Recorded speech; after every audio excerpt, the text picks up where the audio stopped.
Folks, today is Friday, July 2nd, 2021. Coming up on Roland Martin Unfiltered, Sha'Carri Richardson, who was expected to compete for the gold medal in the Tokyo Olympics representing the United States, has tested positive for marijuana. She will not be able to run the 100.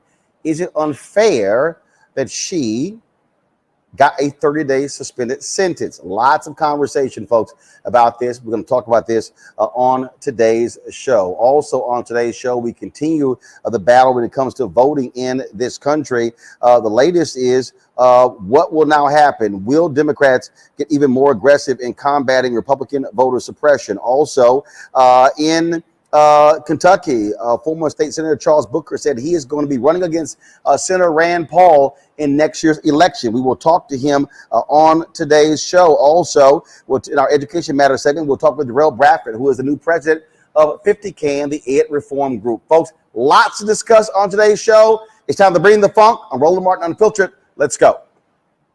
He's got it. Whatever the biz, he's on it. Whatever it is, he's got the scoop, the fact, the find. And when it breaks, he's right on time and it's rolling. Best believe he's knowing. Putting it down from sports to news to politics. With entertainment just for kicks, he's rolling. It's on go, y'all. It's Roland Martin, Rolling with Roland now. He's funky, fresh, he's real, the best, you know he's Roland Martin now.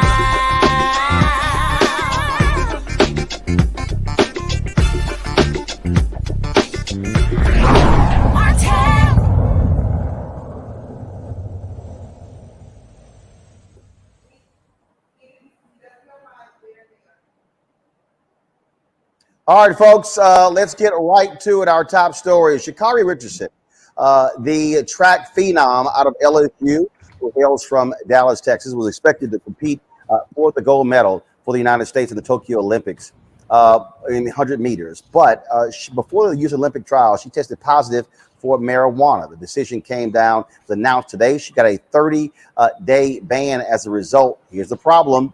The heats for the 100 meters actually begins within that window. She will not be able to run the 100 at the Olympics. A lot of folks have been talking about this all day, some calling this grossly unfair, saying that black athletes are being targeted. Others say the rules are the rules. She broke them.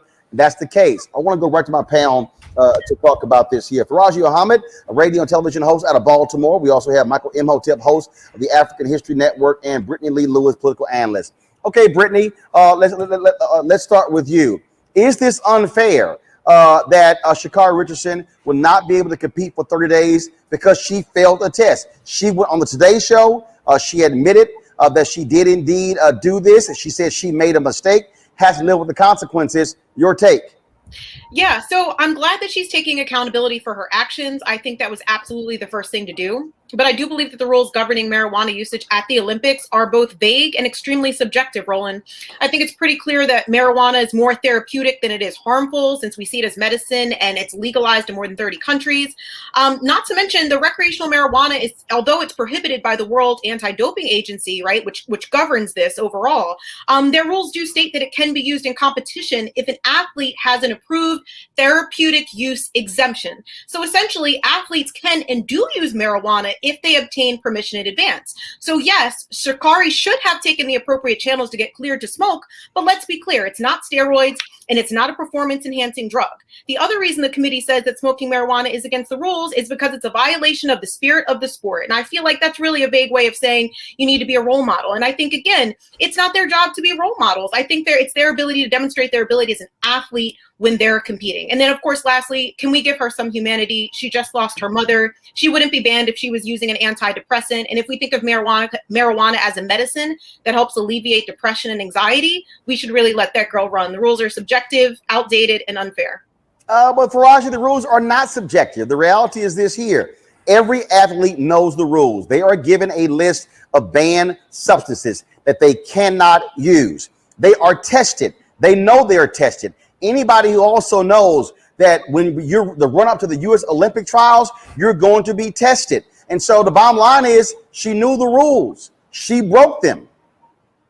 Absolutely, Brother Roland. I mean, she knew the rules. She did break them, and it's unfortunate that she broke them because I was rooting for Sha'Carri as well. But I think that we have to, I mean, this is a slippery slope because we know, I mean, whether you're talking about track and field or any other sport, marijuana, and I hear what my sister is saying, that it's kind of subjective, it's going to be used for therapeutic, but at the end of the day, athletes cannot use marijuana a day or two or a couple of days before they're about to go and compete. It's just not acceptable. It's just not acceptable. I think that Sha'Carri did an excellent thing. She took ownership. She made herself accountable. But I don't think we should get into this part of trying to apologize and breaking the rules because it goes down a slippery slope. If we say, okay, she can use it, is it because of the emotional attachment? Is it because of the fact that, yes, I agree with you, athletes shouldn't be seen as role models, but guess what? They are role models and they can't run away from it.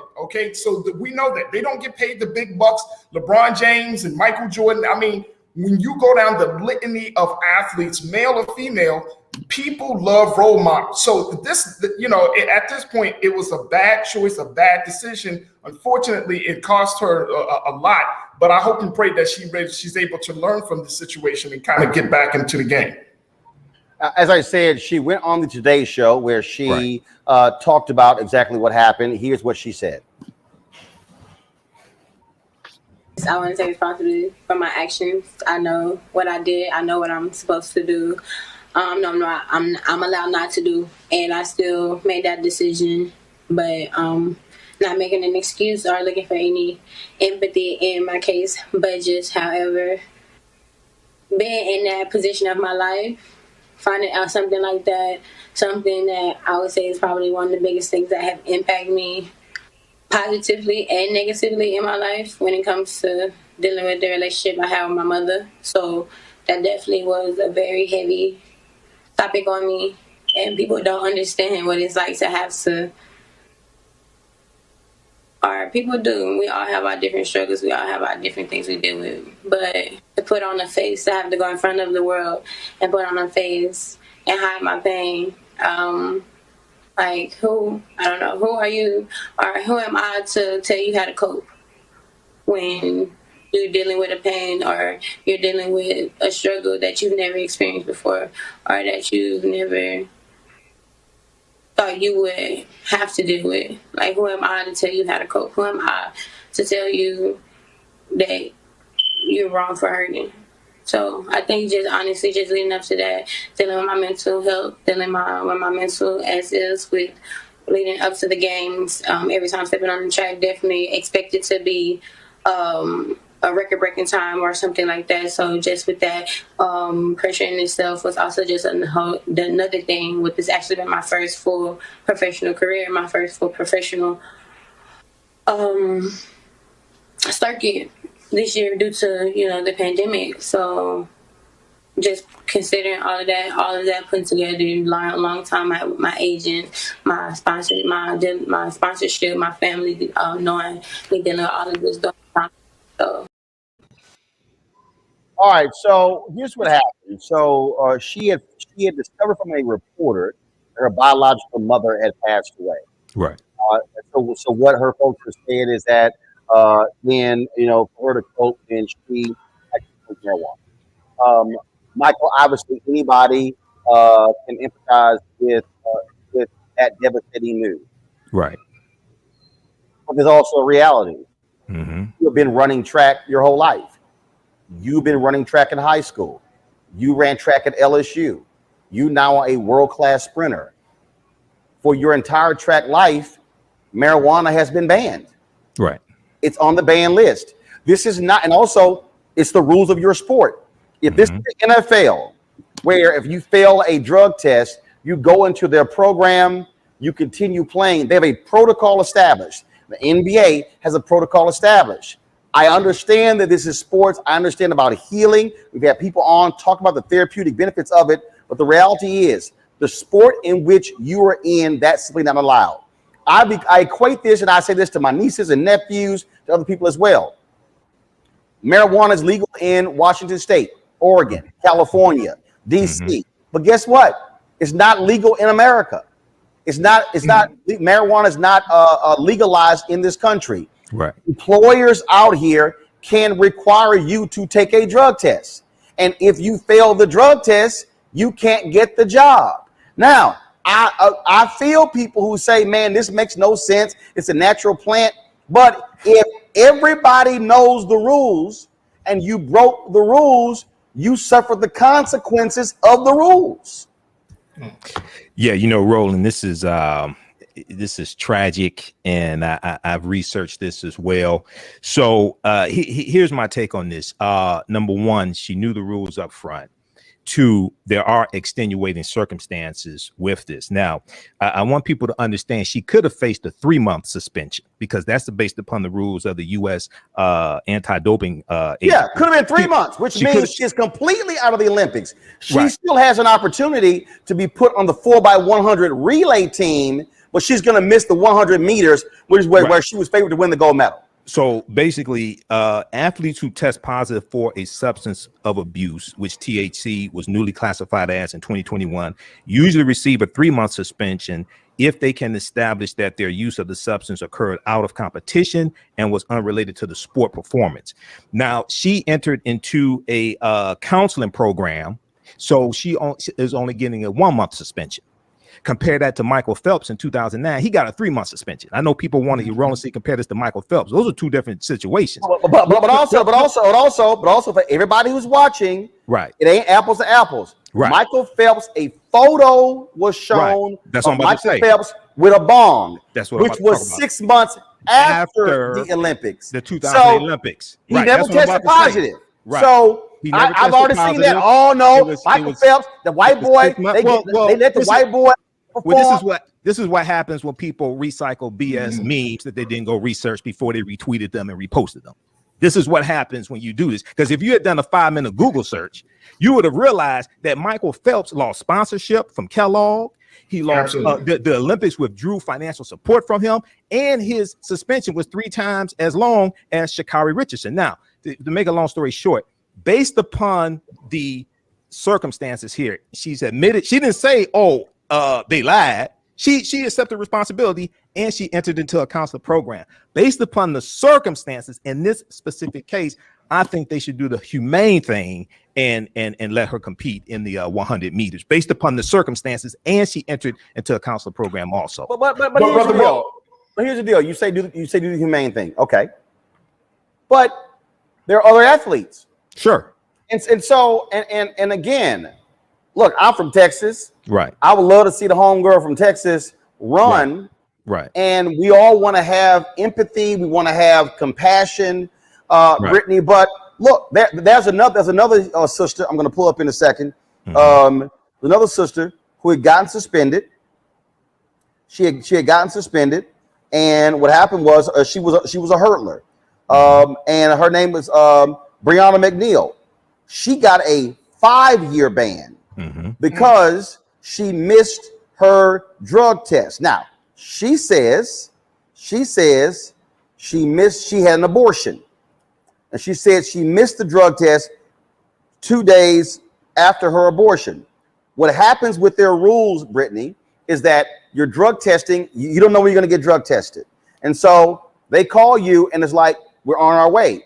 If you don't answer the phone, if you don't indicate where you are, then there's a problem. And this happened actually more than once. Now, she did qualify for the Olympic team. She came in second at the trials. It was 100-meter hurdles. And so what happened was, so she talked about it in terms of what happened. She said why she missed it, and it's called an at-home appointment. An at-home appointment. So this is according to this story. McNeil said that the anti-doping ban derived from her missing an at-home appointment with officials in January 2020. She said she was at home recovering from an abortion that she had 2 days prior to the appointment, and that when officials arrived at her home, she didn't hear anyone. And then, according to this story, she was banned because there were many inaccuracies found in documents that were meant to prove she had an abortion. She called it that it was a miscommunication. But Brittany, there are other athletes who missed their at-home appointment for drug testing, and they've been suspended. And so they make it clear to everybody, these are the rules. You're going to get drug tested a lot. So what do we do? Whether it's Sha'Carri, whether it's this sister who said, well, I missed my at home, I had an abortion, I was at home, but I didn't hear them knocking. Yeah, I mean, don't get me wrong. It's tough, Roland, because on one hand, sure, I want to say the rules are the rules. You knew what they were in advance. Stick to them, right? But I want to point out that rules are made by people, right? And we need to think about the reason behind those rules, and if those rules always make sense, and if those rules are actually fair. You know, at one point, I believe it was 2011, both CBD and THC were banned, and I believe that change was made more recently, where now it's just THC that's banned, the substance that was in Sha'Carri's blood. So, you know, I think it's tough. And again, I mean, based on the research that I did find, and someone correct me if they saw something else, you know, they have not definitively said that marijuana, you know, is a performance enhancing drug. And if it is no. It's not that it's a performance enhancing drug. It is on the list of banned substances. Right. From the anti-doping agency. Yes, exactly. So it's not. But Roland, answer me this question because I hear you. But knowing that, so tell me why it's banned. Why is it banned? It's their rule. It's their rules. But that's what I'm saying. Right? Here's the deal. Every track and field athlete has to abide by it. It's a bunch of black people who made the Olympic team who didn't smoke weed. And if they do smoke weed, they didn't smoke it before the Olympic trials and they didn't test positive. I hear you, but what I'm saying is I think that we're seeing a reevaluation, not only in the United States. I mean, we just saw Supreme Court Justice Clarence Thomas talk about how he is talking about how we need to reevaluate the United States on a federal level. We're seeing changes globally, and I hope that I agree. And I hope that the Olympics, I mean, if nothing else, you know, whether Sha'Carri runs or not, I think obviously she's not going to, at least for her own 100. But I do think that this is high time for us to reevaluate why that is a rule. Why is that a rule? I get it. It's a rule. It's a rule across the board, but it's time for us to reevaluate. See, Faraji, the thing for me that really jumps out here is,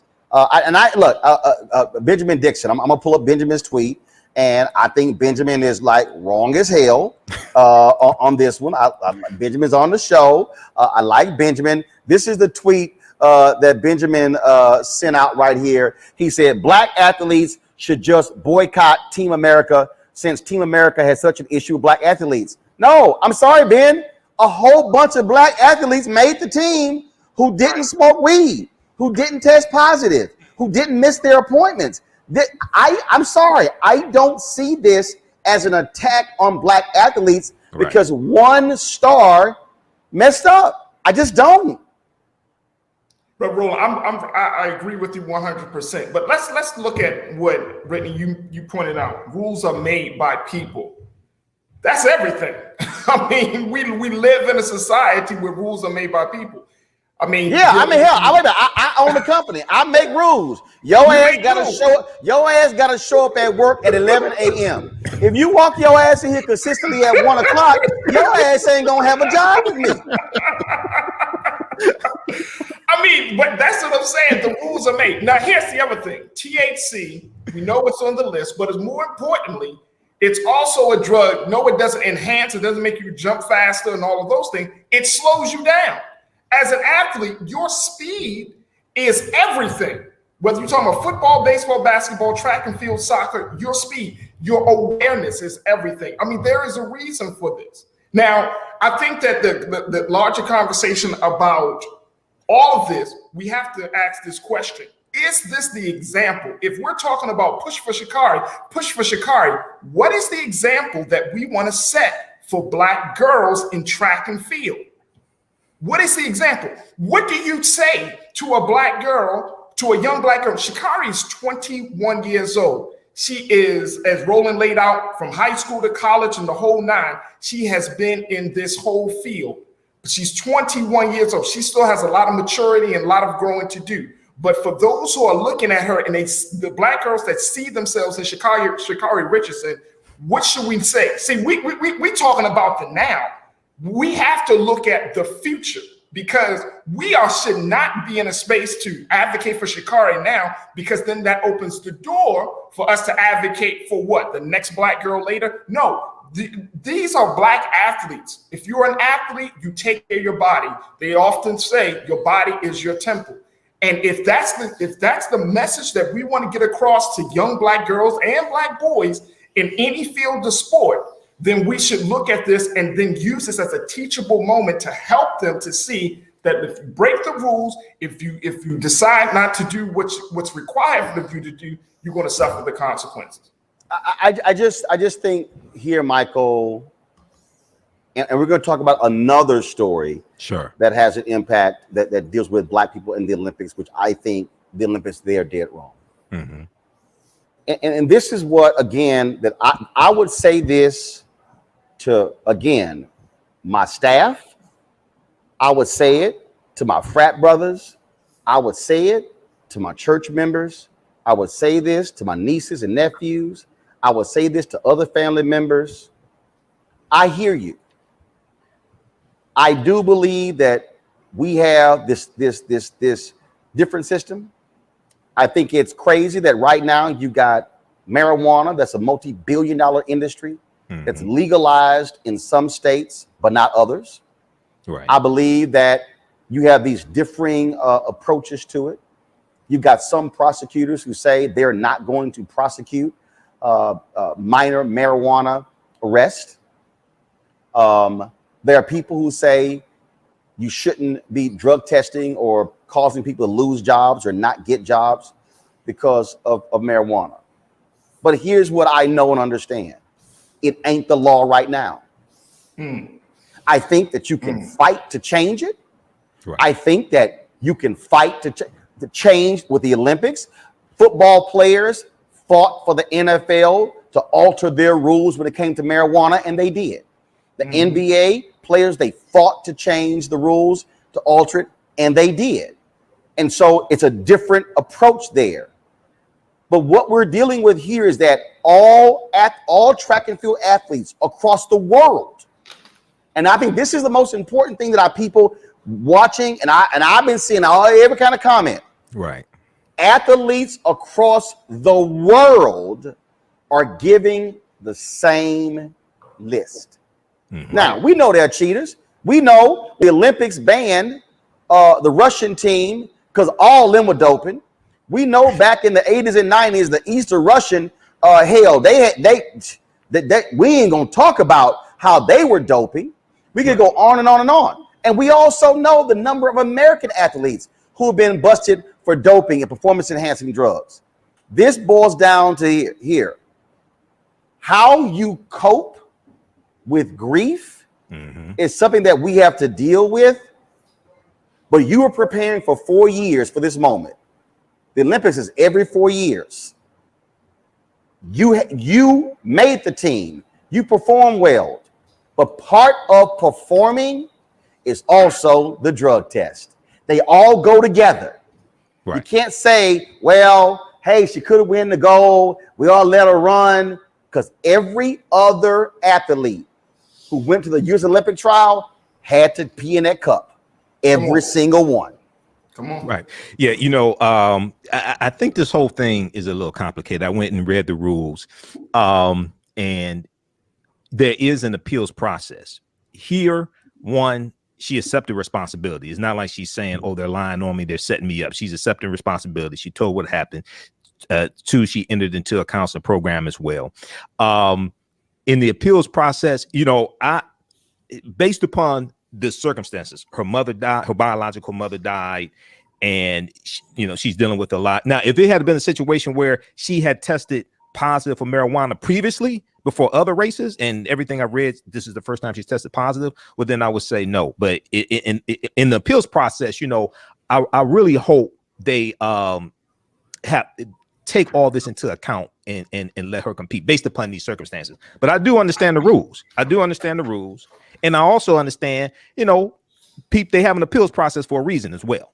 But this one here, I think is everything involved, all the details taken into account, I think is different than maybe some other instances that we may see of doping or people purposely in performance enhancing drugs, the Russians, things like that.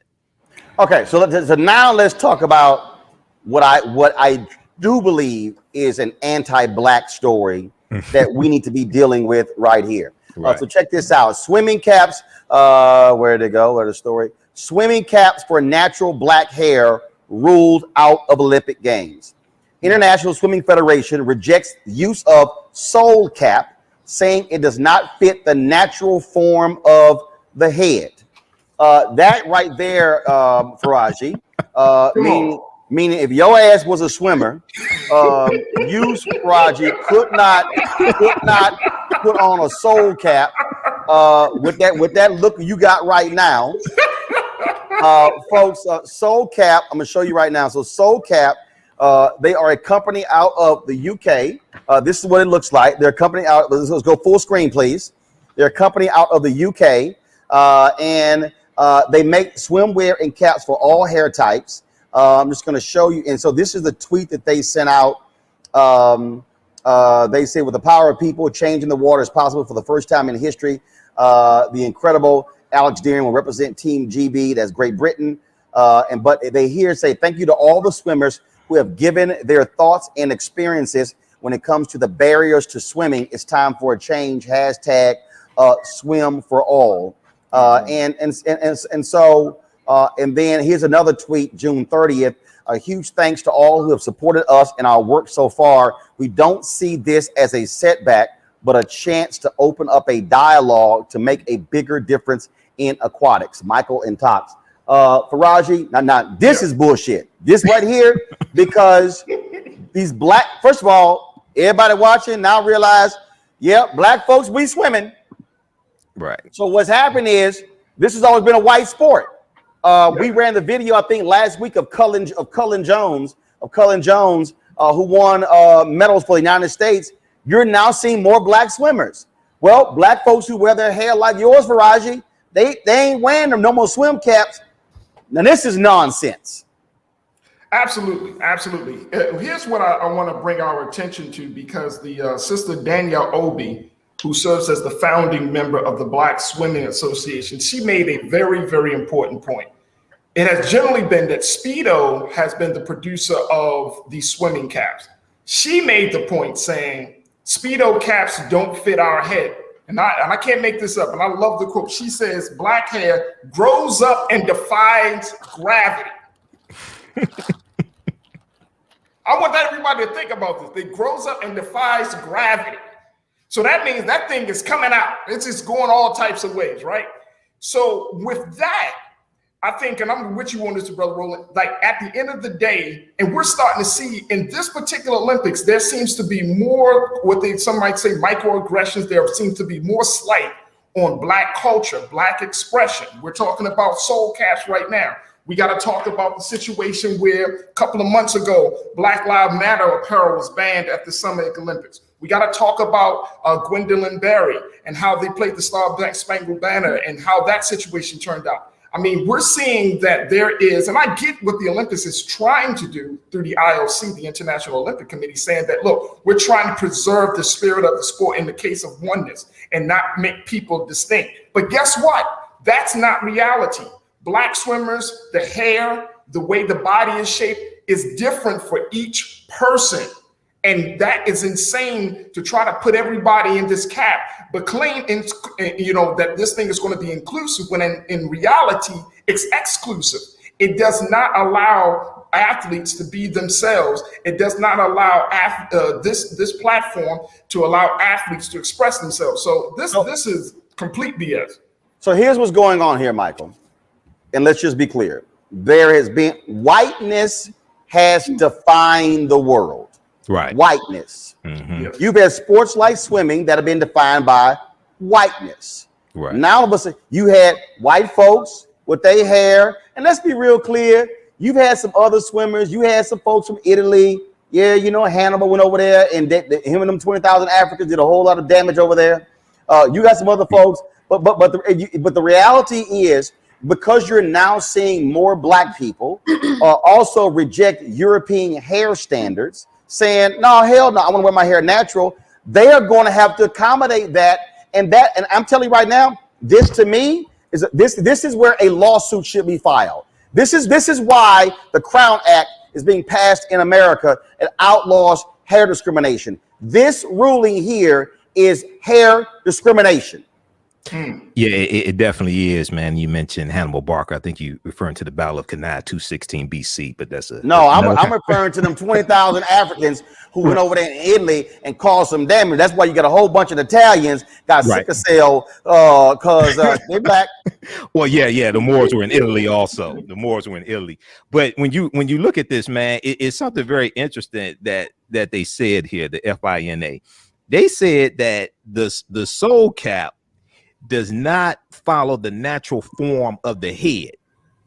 What do you call the natural form? No, white people's heads. That's my point. Yeah, first of all, go ahead and say it. See, this is the problem. They don't want to say it, Michael. They should say it doesn't. They should say it doesn't follow white people's head. But see, they need to highlight this. Wait a second. What do you mean it does not follow the natural form of the head? What are you calling natural? Okay, white people are minority in the world. White? This is the Olympics. People come from all over the world to compete. White people are the minority in the world. So what do you call it the natural form of the head? They need to be lit up on this. And this is designed to, I think, discriminate against African Americans because we see they're kicking butt in tennis. We see they're kicking butt in tennis, right? We know that once we come into certain sports, we start taking over. We know black men used to dominate horse racing. And there was a concerted effort to force us out. We were winning the Kentucky Derbies. We were winning the we got black people in the hammer throw, the shot put. You got black folks in the high jump, the javelin. You got black man. Look. First of all, it's one white boy on Team USA basketball team, Kevin Love, and he don't need to be on. That should be an all-black team. Now, look, what they really saying is, damn, now y'all ass is swimming. Now y'all swimming. Right. So we used to be afraid of the water. Right. We used to be afraid of the water. Now we all in it. Well, you know, we were swimming before you had as long as it was white boys and African American boys swimming, we were swimming. It was all right. When it started becoming co-ed and interracial, now you start having a problem. When you go research the history of that, then you start having a problem. When it was white girls swimming with black boys, now you got a problem on your hands. But yeah, brother, this should be highlighted, man. This is discrimination right here. They're really trying to, I think, target us and keep us from winning these golds and swimming also. This right here, Brittany, there should be a race discrimination lawsuit filed against the Swimming Federation for this ruling. And see, all these black civil rights groups, y'all should be calling out all these Olympic sponsors. Come on. Yeah. See, NBC is giving the IOC billions of dollars. We should be saying, sponsors, speak up. All these major corporations giving the Olympic Committee money. We see, this is how you take your power and you leverage it by saying, don't be silent, corporations. This right here is hair discrimination, Brittany. Yep. No, I completely agree with everything that people have said. And I think someone mentioned it earlier, you know, anti-blackness is a global phenomena. It just isn't in the United States. It's everywhere. And we know that this decision is part of just a longer history of discriminations against black people, but specifically black hair. And I know you mentioned earlier, Roland, the Crown Act. And we know just 8 years ago, the #1 complaint filed by black women in the United States with the EEOC was discrimination based on hair. So, you know, I'm not surprised that this is something that's going on at the Olympics. And I can probably guarantee you that the bulk, if not all the people that made the decision are certainly not us, because we know the idea that, you know, the caps don't need a certain size and configuration. Elite athletes don't need caps of this size and configuration. It's some complete racist, discriminatory BS. All right, folks, I got to go to a break. When we come back, we're going to talk to former Kentucky State Senator Charles Booker. He announced he is running against Rand Paul, and already Senator Rand Paul has sent out a racist email. I'm going to show it to you. And this literally, it went out.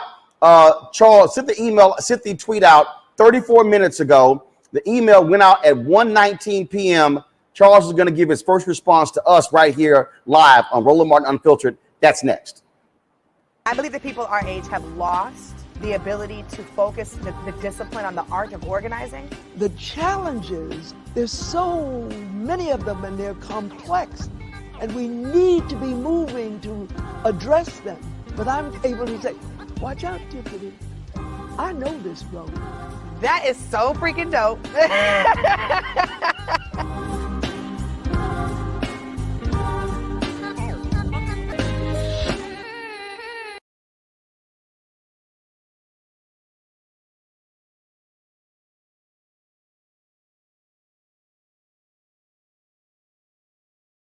Hello, I'm Nina Turner. My grandmother used to say, all you need in life are 3 bones. The wishbone to keep you dreaming, the jawbone to help you speak truth to power, and the backbone to keep you standing through it all. I'm running for Congress because you deserve a leader who will stand up fearlessly on your behalf. Together, we will deliver Medicare for all, good jobs that pay a living wage, and bold justice reform. I'm Nina Turner, and I approve this message. George Floyd's death hopefully put another nail in the coffin of racism. You talk about awakening America. It led to a historic summer of protest. I hope our younger generation don't ever forget that nonviolence is soul force. Priceless.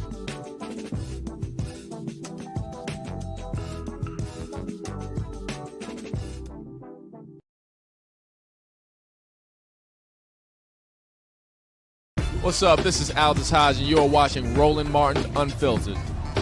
Hey, everybody, it's your girl, Sherry Shepherd, and you're watching Roland Martin Unfiltered. Hey, Roland. There's Tim Story, director of Shaft. You're watching Roland Martin Unfiltered. What up, y'all? This is Method Man, Mighty Wu-Tang Clan. You watching Uncle Roland Martin, and the show is Unfiltered. Make sure y'all tune in. Laura Ingram, you suck.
Have a good time.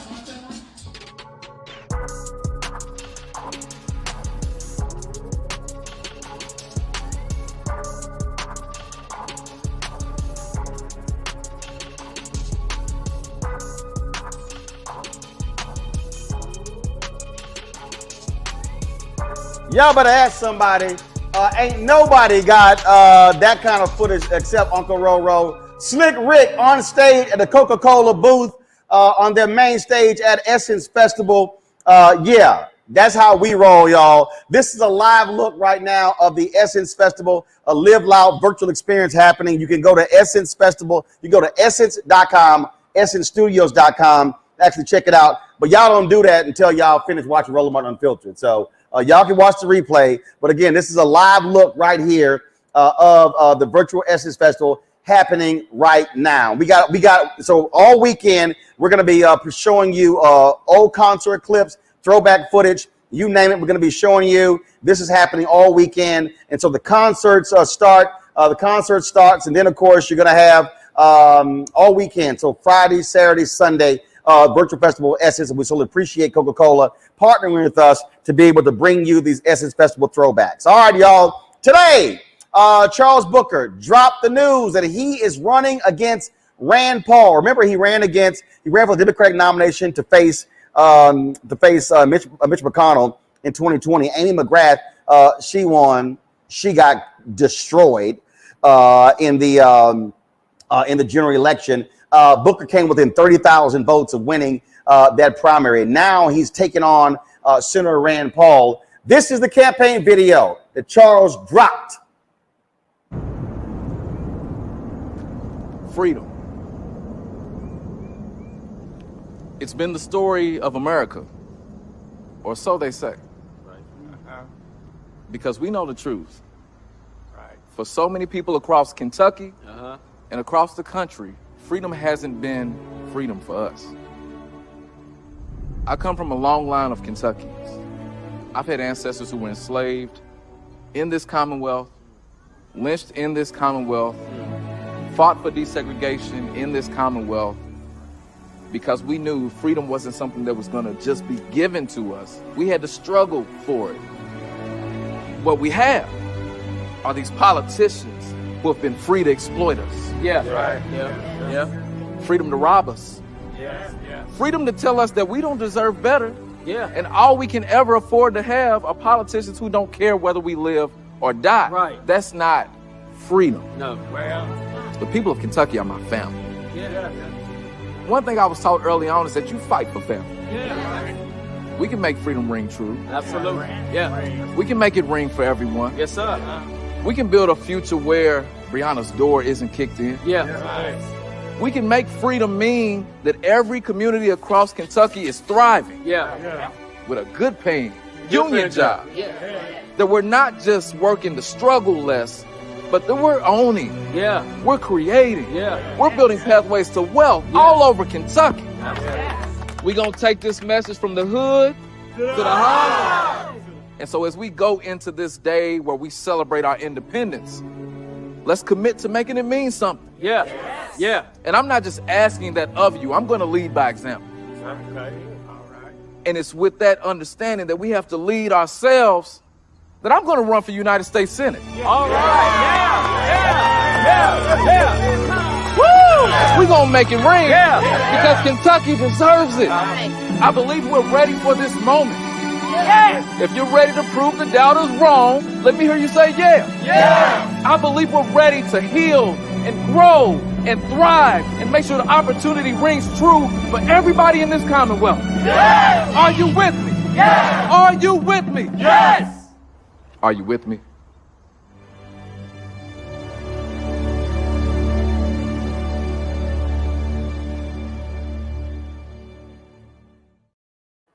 Well, Charles Booker is with us right now. I'm glad to have you back on Roland Martin Unfiltered, Charles. It's good to be with you again, brother. Thank you for having me. All right. Your opponent has already started his racial BS. Folks, watch this. This email. Charles posted this on his Twitter feed about 40 minutes ago. This is what Rand Paul sent out today. And it said, "Dear so-and-so, yesterday I got an Act Blue-backed racial left opponent for my re-election." A racial left opponent. So, Charles, would he have said, "I have a white candidate"? Well, Roland, I think you and I both know very well what he was trying to say there. I think he has something that he's feeling. He can't get past the color of my skin, and he knows that we're coming to take his seat. And so he's relying on racism, as they always do. And the people of Kentucky see through it, and so do I, and we're calling it out. See, and look, here's the deal. This is not me. This was an actual campaign email. It says from Rand at randpaul.com, dated today, 1:19 p.m. And y'all blacked out the name, so that means that means it was sent to someone. So clearly, your campaign staff is on the email list. So this literally went out from the Rand Paul campaign. So you are a racial left opponent. That's Rand Paul's way of saying, white folks in Kentucky, I got a Negro running against me. That's exactly right. And you know, the sad part about it is that's all we're hearing from Rand Paul. Every time he talks about me, he's talking about defund the police and reparations. Now, Roland, you got to ask yourself, why is he talking about defunding the police when he's not talking about investing in community safety? He's trying to distract from the fact that he's failed Kentuckians. He doesn't care whether we live or die. All he wants to do is chase conspiracy theories because he's a clown. And we're standing now, and I launched this Senate race because I believe in the people of Kentucky. Now, I come from the west end of Louisville, one of the most segregated cities in the country. The issues I've seen growing up as a young Black man are not limited to my community.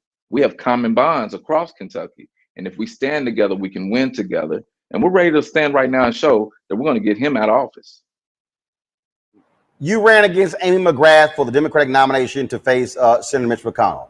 She raised a ton of money. She was the Democratic darling. They said, oh, she was center right. She talked in the campaign about how she can work with Republicans. You lost to her by 30,000 votes, and she got her ass whooped in the general election. What did you learn in that campaign? How are you going to craft a strategy if you get the Democratic nomination? How are you going to beat Rand Paul in the general election? Well, I will win the Democratic nomination, and we will beat Rand Paul. In fact, we're going to blow him out. The thing that was affirmed for me in the last cycle is what I always knew to be true. You cannot ignore the people. It doesn't matter how much money you have if you don't have a vision, if you can't inspire people to believe things can be different.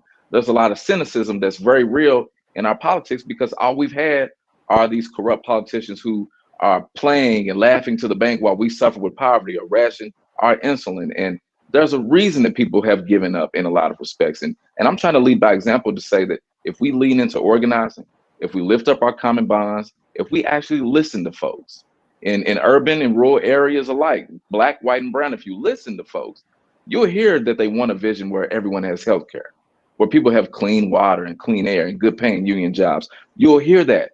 We don't listen to the people. And so I'm building this campaign focused on Kentuckians first, and we're leveraging the resources that it'll take to do the organizing to win. And I'm proud of that. Look, in the first 24 hours, we have received contributions from nearly all 120 counties. We've raised over $1 million towards this primary, and we're seeing the majority of our support coming from Kentucky. And it's not partisan because these issues aren't partisan. And I'm excited. We're going to make history. Now, I said this on yesterday's show. I was talking with Matthew Dowd. We were talking about what Democrats should be doing. And I've had this conversation with Reverend Dr. William J. Barber with the Poor People's Campaign, how they have been mobilizing, organizing, and how they have been very clear speaking to white people and saying white and saying poor white people and not using euphemisms, the working class and things along those lines. And so how are you going to go to those broke white folks in Kentucky? And we're talking about some broke people. These are the people who elected a Republican governor, but they were yelling, man, I don't want to lose my Affordable Care Act, but I hate the Obamacare. These are the people who were yelling Trump, Trump, Trump, but then they were getting cut. Then you had coal miners who Mitch McConnell would not meet with. He was completely ignoring them. And so, are you going to be that in your face by going to white folks in Kentucky by saying, hey, folks, I know I'm Black, y'all white, but guess what? In your county, y'all some of the sickest people in the state. These people are trying to stop Medicare expansion. These laws are being passed for you. How are you going to get them to break from pulling that Republican lever and voting against their own interests to support you? Roland, you actually just laid it out.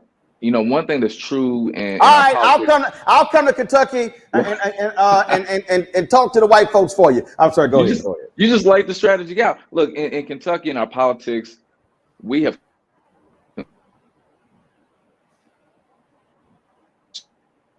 and they expect us to vote Democrats, so they don't come to us either until it's time for us to vote. When you go actually sit down with folks, and I'm telling you, I went to areas where they were all Trump supporters, 90+% white, and I would tell them my story, then I'd listen to them. And it would never fail, never fail. We'd see how much we have in common.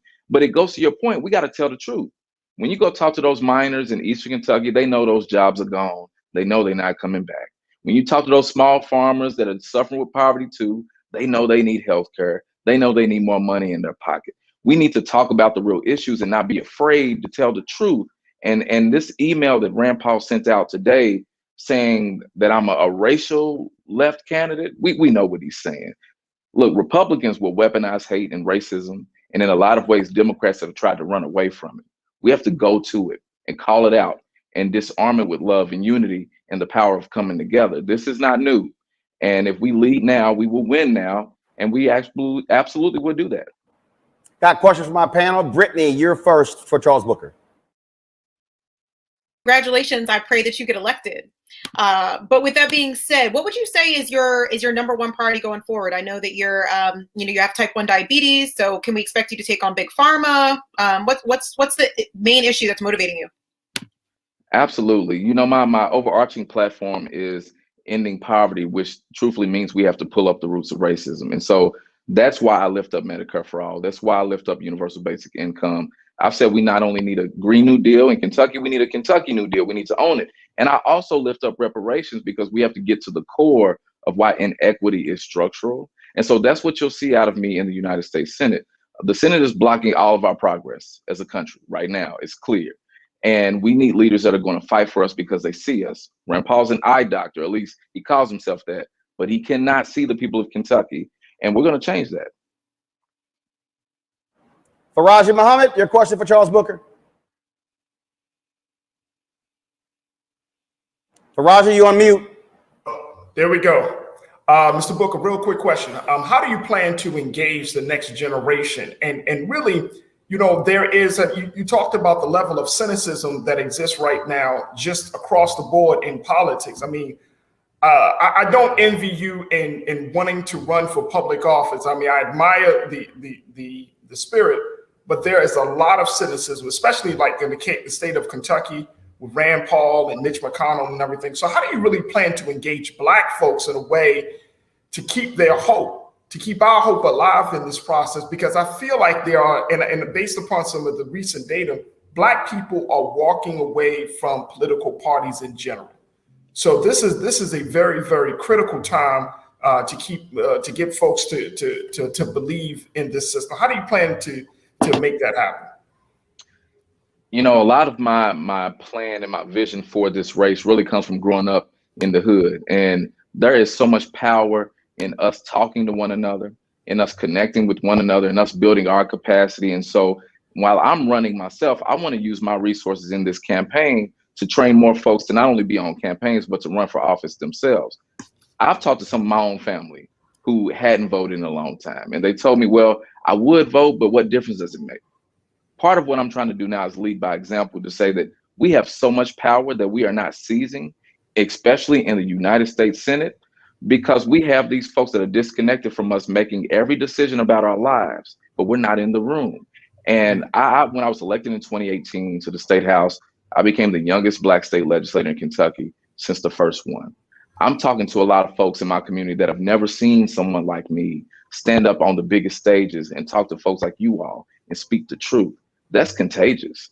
And we're building a campaign that is rooted in relational organizing. We're building capacity for folks so that they can lead themselves, become citizen lobbyists. We do this work, we will do so much more than win one race. We're going to transform our future.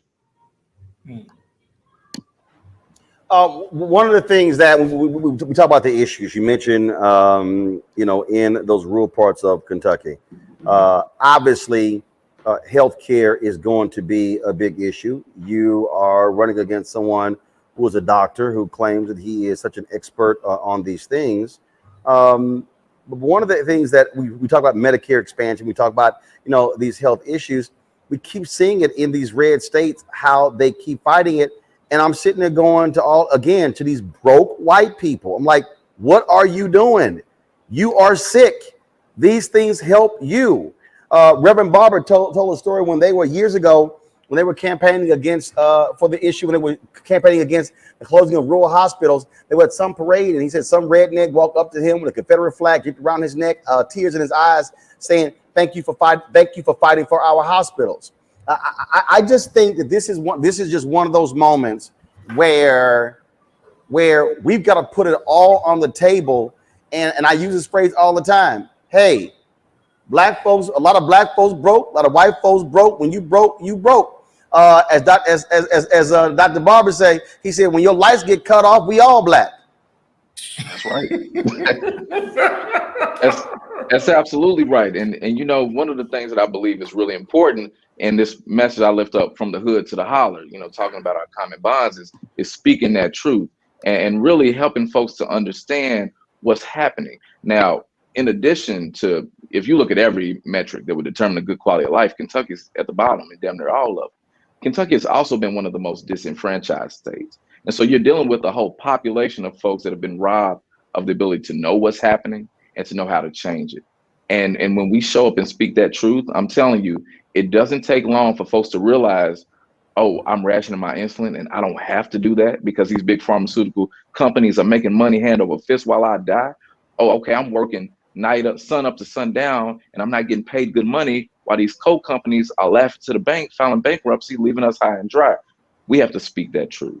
And I'm training folks across Kentucky to talk to their neighbors, to their friends, not along partisan lines, not dealing with the national buzzwords. I don't need you to call it a Green New Deal. Talk about what it means to take a shower and the water's irritating your skin because it's dirty. Talk about what your lived experiences are, and we can get to a common ground of building together. We're trying to rebuild community, and I'm proud to help tell that story in Kentucky because we're going to shock the world. Well, I can't wait to next year. We're going to be on the road covering these elections, and I can't wait to come to. So I'll go ahead and do this here. I'll put online. I'll be happy to come to Kentucky, do a town hall, and we'll live stream it. Look, I ain't afraid of nobody. Broke people, white, black. I ain't afraid of nobody. That's right. So, and the difference is I own my show, so I ain't got to ask nobody's opinion. We ain't got to go get permission to do this. So we'll be happy to come to Kentucky, live stream a town hall, moderate that thing, a conversation with voters with Charles Booker. Well, I'll be there, and I need everybody to go to charlesbooker.org to support me right now so we can make sure that I'm there with you. All right, then. Charles Booker, thank you so very much. Folks, running for the United States Senate in 2022 against longtime Senator Rand Paul. Thank you so very much for joining us. Absolutely. All right, folks, let's go to our next story where Attorney General Merrick Garland has announced a federal moratorium on executions. Remember, we had executions for a very long time, but those thugs in the previous administration, they were rushing to kill people. Now, Merrick Garland said, we're going to slow that down. Here's a quote that this is what he said. He said, the continued use of the death penalty raises serious concerns, including the arbitrariness in its application, disparate impact on people of color, and the troubling number of exonerations in capital and other serious punishments. He is prohibiting the scheduling of federal executions until the Justice Department reviews its policies and procedures related to capital cases. Among those being halted includes his order the allowance of prisons to use a powerful sedative to execute people on federal death row, which was approved by Attorney General William Barr. So for all these people, Michael, who keep saying elections don't matter, this is the difference between Trump being in charge and Biden being in charge. Huge difference, Roland, and all you have to do is look at what the Supreme Court ruled dealing with the 1965 Voting Rights Act. Look at the ruling from yesterday. All you have to do is look at almost 400 bills that Republicans are pushing in 48 state legislatures. If your vote didn't matter, why are they working to suppress your vote so hard? Okay, so yeah, this is critical. And if we go back to Jeff Sessions, when Jeff Sessions was Trump's first attorney general, there was a commission that President Obama put together under the Obama administration. The Department of Justice put together this commission to it was designed to make sure people were not convicted based upon junk science. It consisted of scientists, law enforcement, different things like this, because they were looking at the fact that the death penalty was used disproportionately against African Americans. Well, when Jeff Sessions became attorney general, he disbanded that commission. And then we look at the last maybe month or two of the Trump era, ERROR. We look at that. We saw him starting up the federal executions again, and disproportionately, these were African Americans being executed. So this is an example of how elections have consequences. I'm glad Merrick Garland is doing this. Absolutely, Brittany. And this is again, this is a major issue.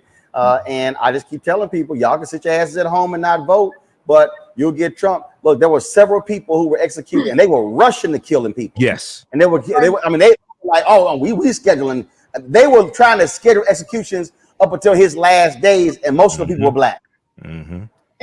Absolutely. We know innocent people are too often sentenced to death. I saw a statistic that said since 1973, over 156 people have been released from death row in 26 states because of innocence. And nationally, at least one person is exonerated for every 10 that are executed. And we know disproportionately it's us. The whole concept is applied extremely arbitrarily.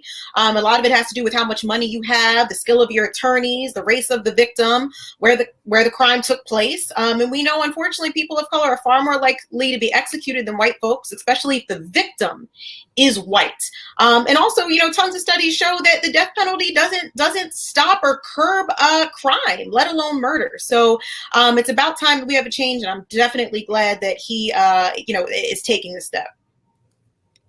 Roger? Yeah, I mean, I think this is a big issue, and I would agree that this is the big difference. These are the type of issues where you don't see them, quote unquote, on your ballot. But if you don't put the right people in place, then they're going to happen. The Trump administration, they executed 13 people within a 6-month period. That's a lot. That's a lot of people. And so when you're talking about this type of issue, not just from the racial implications, but you're also talking about just the whole idea of capital punishment. We are still, with some people would say that this is one of the most barbaric ways or means of punishment of any quote unquote civilized state or a civilized nation.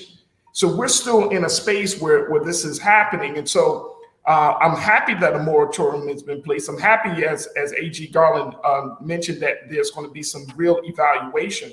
But the other question becomes, and I think, Brother Roland, you talk about this, you're from the state of Texas. Texas has always been number one when it comes to executing people. How much of this moratorium will impact state laws on execution? In Texas, they just executed a man back just a couple of days ago for killing his family back in 2009. So will this moratorium spill over into having conversations about executions across the state lines?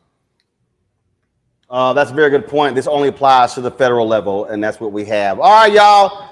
Y'all know what time it is. No charcoal grills are allowed. I'm white. I got you, huh? Illegally selling water without a permit On my property. Whoa! Hey! Give us your right. You don't live here. I'm uncomfortable.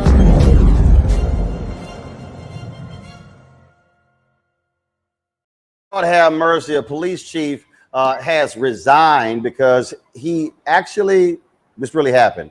He put a KKK sign on a black police officer's jacket. And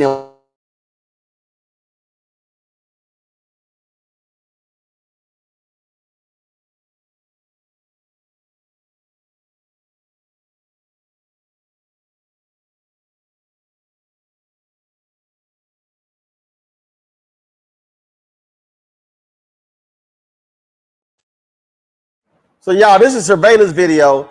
This is in Ohio, Police Chief Anthony Campo You see him, he's putting a KKK sign on the jacket of a black police officer. All right, he stepped down Tuesday after Sheffield Lake Mayor Dennis Breen appeared at his office to address the video. Mayor Breen said when he went to the office, Campo was standing there with a smile on his face and said, "So, am I fired?" Well, the mayor told him he was being replaced on administrative leave and had 10 minutes to leave the office. Campo quit. Well, guess what? That's what's going to happen to your dumb ass, Faraji. If you're going to put a KKK sign on the jacket. Yeah, am I fired? Hell yeah, your punk ass fired. I was gonna. You took the words really out of my mouth. I was like, "What a dumbass!" He's a police chief, knowing they got cameras everywhere, and you're going to do this. Like, what's the point? Like, did you want to get fired at this point? I don't know. I'm not understanding the rationale behind the action. Look, Brittany. The mayor should have walked in. You about to lose your job. You about to lose your job. That's how the mayor should have walked in. He already knew, though. He walked in and said, "So am I fired?" Like he knew what time it was. And I love the mayor's statement regarding the situation because he literally said what all of us were already thinking when we heard the story. How in the hell can somebody be that stupid? Like it's really outrageous, man, and a stupid prank. Real stupid. It really cracks me up when you see these idiots. I mean, when you see these idiots, and they really are some damn idiots, Michael. I just sit here and just like y'all really just are that dumb. In fact, you know what, Michael? In fact, if I was the police chief, it probably if I was the mayor, it would have went down something like this.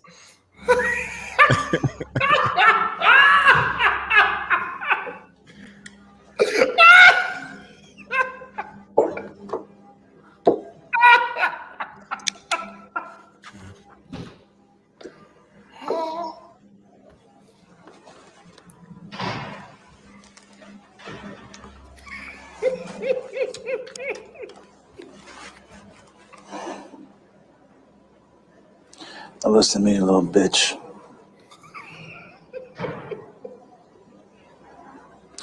I'm going to ask you some real simple questions and I want some real simple answers. You understand?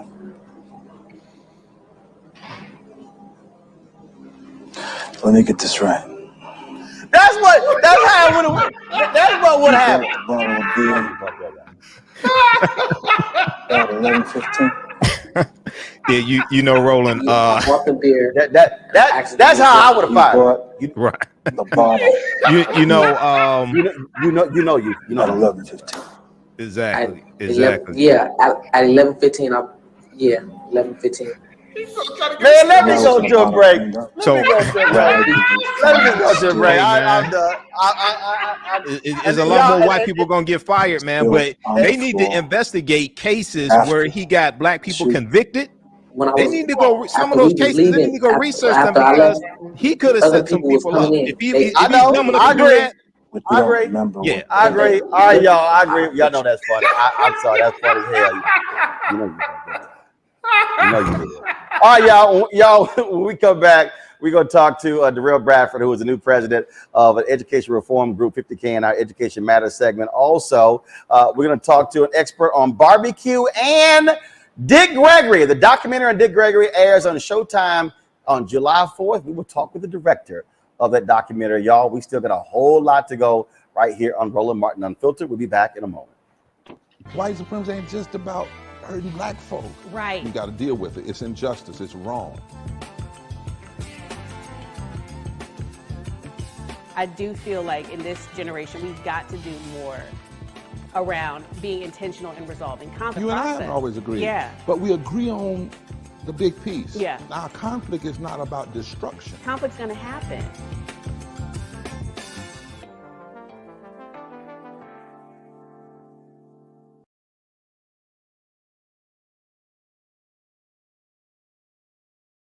Every time the life of an unarmed black man is cut short by police violence, we're outraged.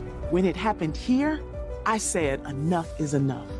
not as a state senator, but as the mother of a black son. I led Ohio's first bipartisan community police task force to stop racial profiling and address police brutality. We established standards for accountability, hiring, and use of force. I'm Nina Turner, and I approve this message to be a voice for change.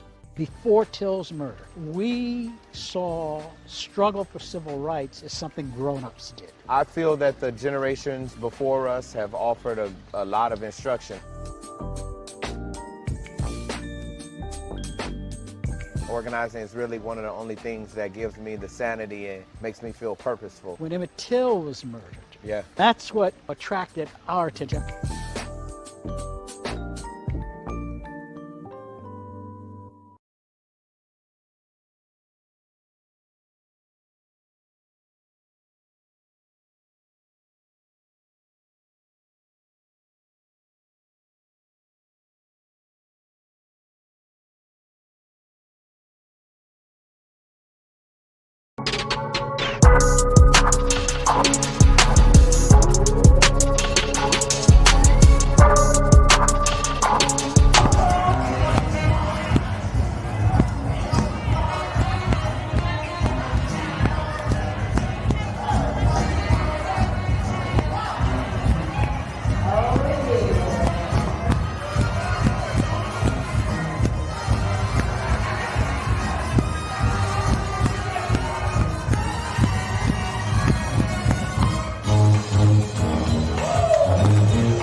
Happening right now, the 2021 Essence Festival of Culture, Live Loud Virtual Experience, EssenceStudios.com, Essence.com. Taking place today, Saturday and Sunday. All right, folks.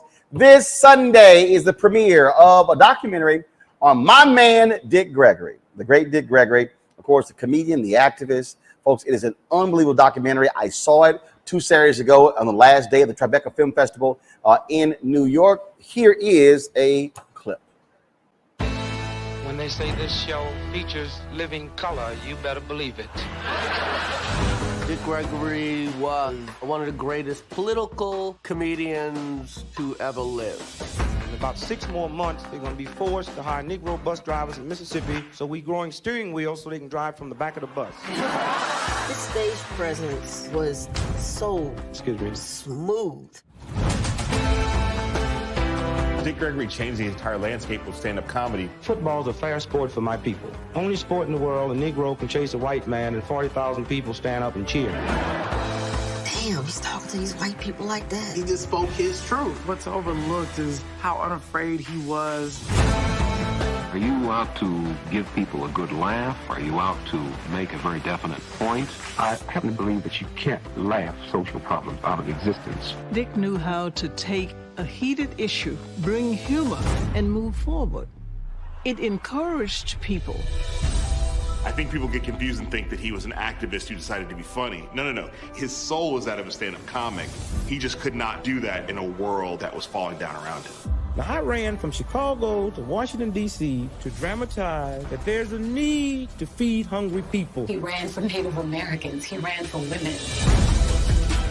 He gave so much of himself to a movement, to a people. He wanted to be a part of the change, and he always fought for that change. My goal is to really help change the priorities in this country. No man has given more, asked less, or been more needed. Ladies and gentlemen, Dick Gregory.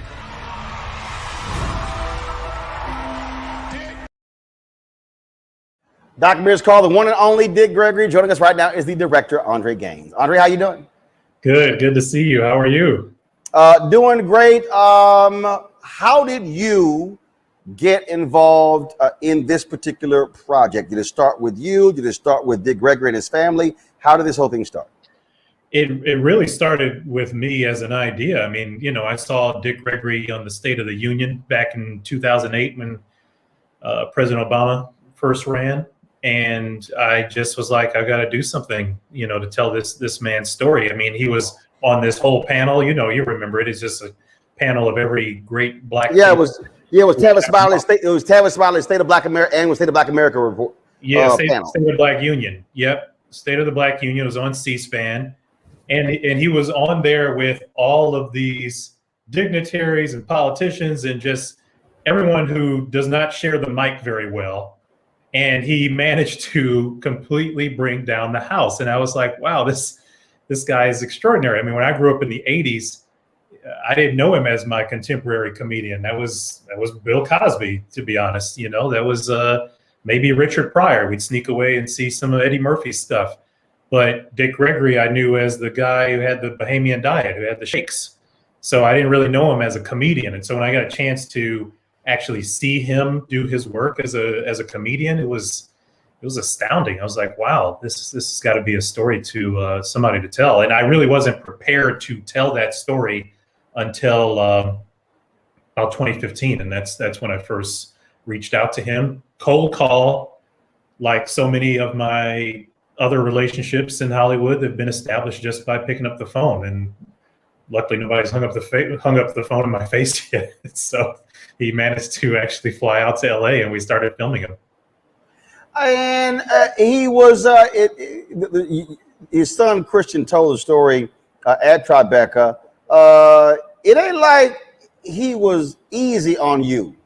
No. He did answer the phone, and we did have multiple conversations before actually meeting him in person.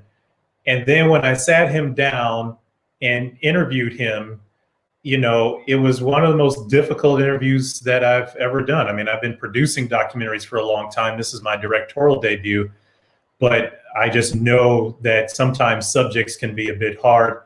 He was amongst the hardest, probably if not the hardest. He just would not answer any questions. He just was not interested in kind of sort of following the leader. He was the leader. So, but Andre, was he testing you? Did he want to see how tough you were, and do you want to see how serious you were? I mean, I didn't know that. I didn't know that at the time. At the time, I just thought he was angry or, you know, upset. I mean, at that time in 2015, that was actually like the first time any of this major news about Cosby had come out. It came out on the day we were filming Dick Gregory. So he was already a bit upset about that. And then just sort of the line of questioning as it relates to his history, you know, he's probably answered this stuff a billion times. So I was like, you know, we got to shift the focus a bit here. And the next day, that's exactly what we did. We just had him directly address the camera, and it made it feel more like a larger audience, and he just sort of turned on. And so I didn't realize that. I mean, I remember going and whining to my parents about it that night, saying, you know, this man just like, you know, hazed me with his voice. And they were like, well, just, you know, he's just testing you. You got to hang in there. And that's what I did. And thank God I did. Now we have a movie about him. A lot of folks, though, do not understand the relationship between Dick Gregory and Bill Cosby. I know that on the day Dick Gregory died, Bill Cosby called that morning. And in fact, Bill was cracking jokes and Dick was laughing. And in fact, his family actually thought Dick was getting better. But really it was after that phone call. It was one of the last phone calls Dick Gregory had. So Cosby talked on that day he died. I remember I was in Atlanta because I was getting the Hank Aaron Award, and I was actually at the baseball game when I got the news of his passing. And so a lot of people really don't understand how close the two of them were. And of course, Bill Cosby and his wife Camille were there at Dick Gregory's funeral in Maryland. Yeah, they were right there in the front seat. I was at that funeral. I think you and I had met originally there when you were recording your show. And they were right there in the front seat. And yes, he was one of the last people to call him. It was Bill Cosby, it was Minister Farrakhan, who called Dick Gregory, kind of eulogized him while he was still alive on his deathbed. And I remember flying into DC only a couple of days after Dick Gregory passed away, because I had a personal relationship with him. It wasn't just, like some subject. I mean, I started filming him in 2015. It sort of sat on a shelf for a couple of years, right up until the time that he died. And we were starting to start the project back up a couple of months prior to his death. But we got really close over that period of time, and I got close with the family especially. And I remember his son, Christian, picking me up from the airport, driving me around. And, we just cried like babies. We listened to that eulogy from Bill Cosby. We listened to it from Minister Farrakhan. And it was powerful. And I think that when people get a chance to see this movie, they'll have a better understanding of how Dick Gregory's sacrifice of quitting, of going to marches in Birmingham and Greenwood, Mississippi, and actually abandoning the gigs that he was supposed to be doing. Those club owners and managers and those types of folks literally filled those spots with Bill Cosby and filled it with Richard Pryor. And so he literally opened up the door for Bill Cosby and Richard Pryor, and subsequently kind of every major Black comedian after that. So that's really the story behind that, and they were close ever since. When we talk about people giving it all for the sake of the community, this documentary really details that. And it's a whole lot y'all couldn't get into. Y'all didn't even get into him running for president. And it was just a lot of stuff that you just could not cover. I mean, frankly, to be perfectly honest, Dick Gregory's life was so stunning and amazing. It's probably worth a docu-series because of just the amount of stuff that he did and was involved with. But financially, I mean, he really said, Black folk will take care of me if I keep representing Black folks.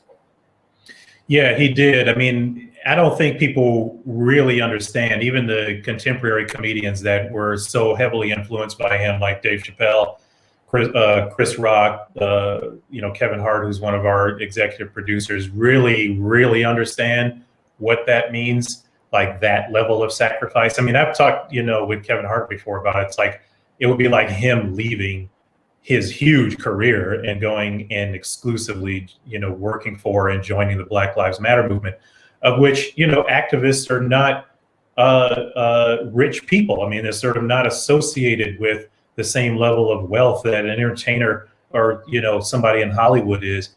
And so for Dick Gregory to do that, I mean, that had a lot of consequences. And one of the interesting things that I said during the Tribeca Q&A is that he's not one of these entertainers. We hear these stories all the time. Entertainers, musicians, especially comedians and musicians. You hear the story all the time that they squandered their money on like booze or drugs or gambling or women or whatever it is.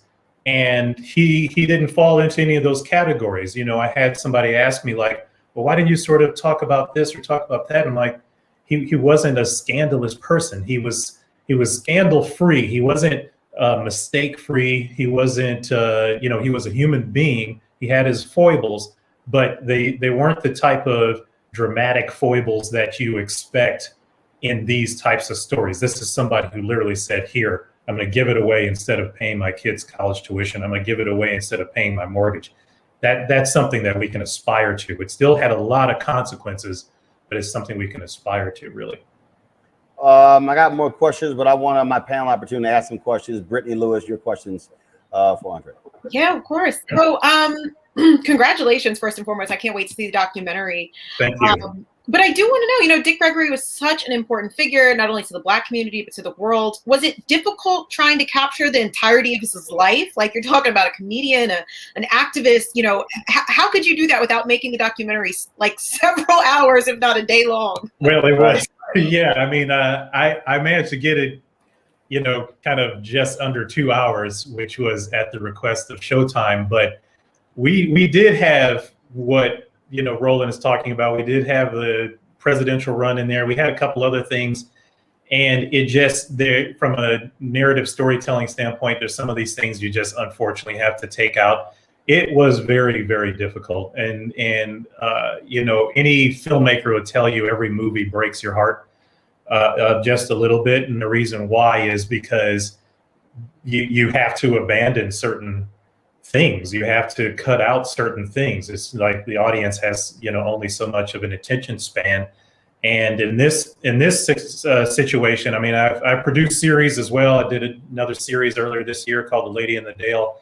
That was on HBO. That was a 4-part series. But the goal here was really to make one good film, one great film that could live on in the annals and the lexicon of film history. And that was ultimately the goal. And so at the end of the day, you just gotta suck it up, wipe away a couple of tears, and say, yeah, we're gonna take out a few things. Faraji. Andre, first and foremost, I'm really excited about seeing this film. I had the opportunity to work with Miss Kathy Hughes, and she often talked about Dick Gregory and their relationship when they were on air back in DC, back in the day. So this is going to be really, really cool. And I had the opportunity to meet him when we did the Justice or Else movement. And he was working with the Honorable Minister Louis Farrakhan, so he was at some of those like larger meetings, and all I can say, Andre, is I understand that he tested you because he tested us, and we were just saying hi. Yeah, we just want to take a picture. But I do wanted to know, is there anything about his life and legacy that surprised you? That you might believe may surprise us as the viewers of this documentary? Yeah, I think it frankly surprised a lot of people. I mean, you know, Kathy Hughes is a dear friend. She was a huge supporter of this project from the very beginning, and so many others. I mean, you know, yourself too, Roland and Joe Madison. I mean, you kind of go down the whole list, and folks that were with him. You know, I bring these names up specifically because the folks that were with him, even that worked closely with him, colleagues, agents, managers, you know, business partners, friends, even they looked at the film and other iterations of the film, because we sort of showed it along the way to a couple of different folks here and there as it came together. And they were like, wow, I didn't know all of this stuff. I didn't know that these things happened. And even Dick Gregory himself, when we were making some progress of the film, you know, would look at it and say to his son, like, did I do that? You know, I don't totally remember doing this, that, or the other thing. And so there was a lot of parts and pieces like that people were able to take away and that they didn't realize were part of his life. For me, you know, when you condense it like this and you put it into a film, it's kind of like, what are we doing? You know, like somebody like him is just the amount of productivity that he was able to yield in a single life. I mean, we're talking about a comedian, we're talking about a activist, we're talking about a health pioneer, a genius, icon, legend. I mean, these are an extraordinary set of circumstances for one life to have. I mean, we'd be lucky if we were able to live any one of those things. And so I think that that's a huge, huge takeaway from the film. And hopefully, you know, people experience that when they see it. Michael Imhotep. Hey, Andre, thanks for participating in this documentary. Congratulations on it. Thank you. Question for you. I had a chance of meeting Dick Gregory here in Detroit some years ago, and also interviewed him when I was guest hosting the Warren Ballantyne show one time. But Dick Gregory marched with Dr. King. He was friends with Dr. King, but he also knew Malcolm X as well. And toward the end of both of their lives, Dr. King and Malcolm X, we know their ideologies were converging. James H. Cone details this in Martin, Malcolm in America, A Dream or a Nightmare. Because Dick Gregory was involved in the civil rights movement and knew both of these men, how did Dick Gregory see, or how did he conceive, or what did he see as the ultimate goal of the modern day civil rights movement? He was this kind of connective tissue in a way to a singular philosophy of human rights. And he would talk about this all the time. I mean, he was friends really with everybody, especially in the movement, you know, Dr. King, Malcolm X. I mean, we got tons of pictures of him and Malcolm X that we just couldn't find the proper place to, you know, to fit into the story, because we sort of had this thread of him and Dr. King. Now we have this awesome photo in the film that we were able to get our hands on through the National Archives of Dr. King just cracking up, laughing at Dick Gregory while he's standing up at the podium. And it's like, you know that he's killing as a comedian because he got this picture of Dr. King, which we rarely ever see him so relaxed, sitting there just cracking up. And so that's what he saw as the ultimate goal. It was really human rights. It was an important part of the equation when it came to seeing civil rights and the modern civil rights movement of the time actually succeed. And had he not done that, I think that Dick Gregory would have felt there was a large piece of him that was missing. I mean, any time that there was something to fight for, he was there. I mean, there's this a fabulous story of him and the women's rights movement, the National Organization of Women now, and him showing up to speak there. They asked him to speak. He's flying across the country. He was speaking at someplace else. They asked him to speak, and they get there. He gets there and they say, we're running out of time. We don't think we're going to have you to, be able to speak. And I think it was Jane Fonda or one of the other women that were there actually just brings Dick Gregory up on stage and has him go up there and speak with them. And people literally start turning around that were leaving this rally because they heard him over the loudspeaker. And it was just small examples like that. I mean, it was women, it was Native Americans, it was Black folks, it was Latinos, it was, gay Americans. I mean, you just name it. He was fighting for everybody. And that thread of human rights is what persists today. Wow. Folks, it is called The One and Only Dick Gregory. Premieres on Showtime on July 4th. Andre Gaines, the director. We certainly appreciate it, man. Thank you so very much. It is a fantastic documentary. Thank you so much for having me on. All right. Thanks a bunch.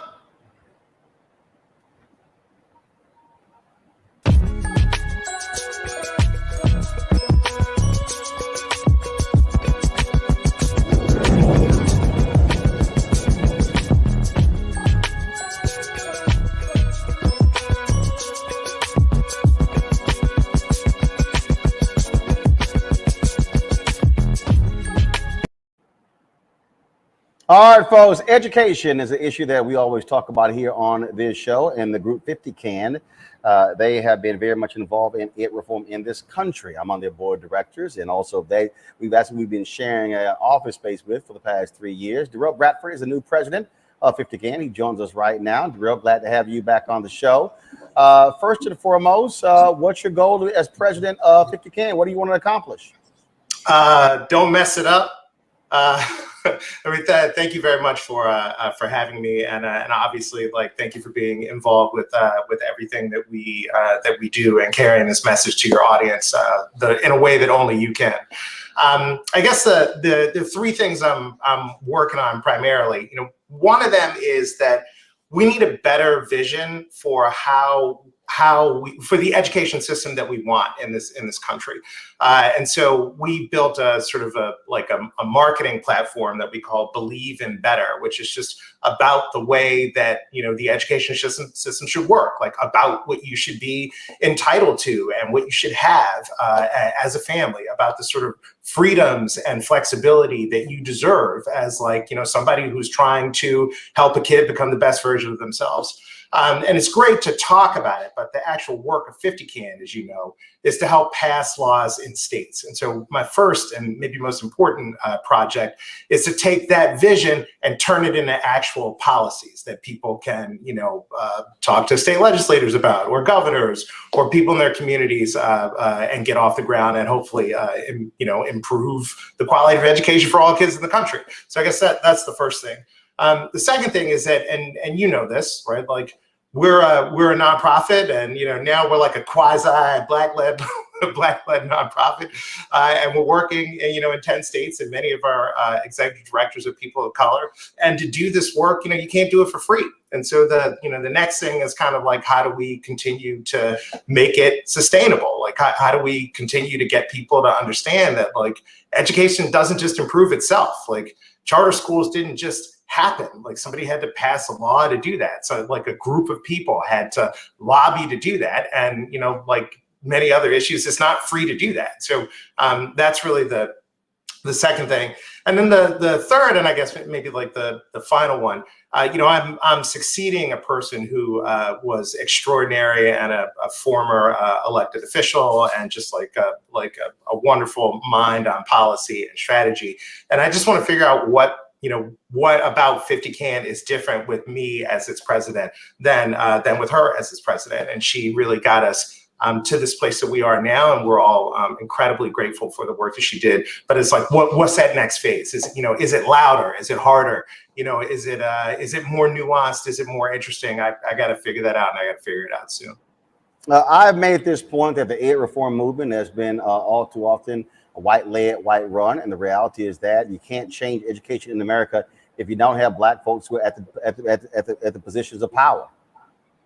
Yeah, I mean, one of the I almost take it for granted. The amount of people who were like, I can't believe you're the president of 50 Can. It was like the outpouring from other Black folks who work in the movement and who have jobs like mine was sort of was shocking.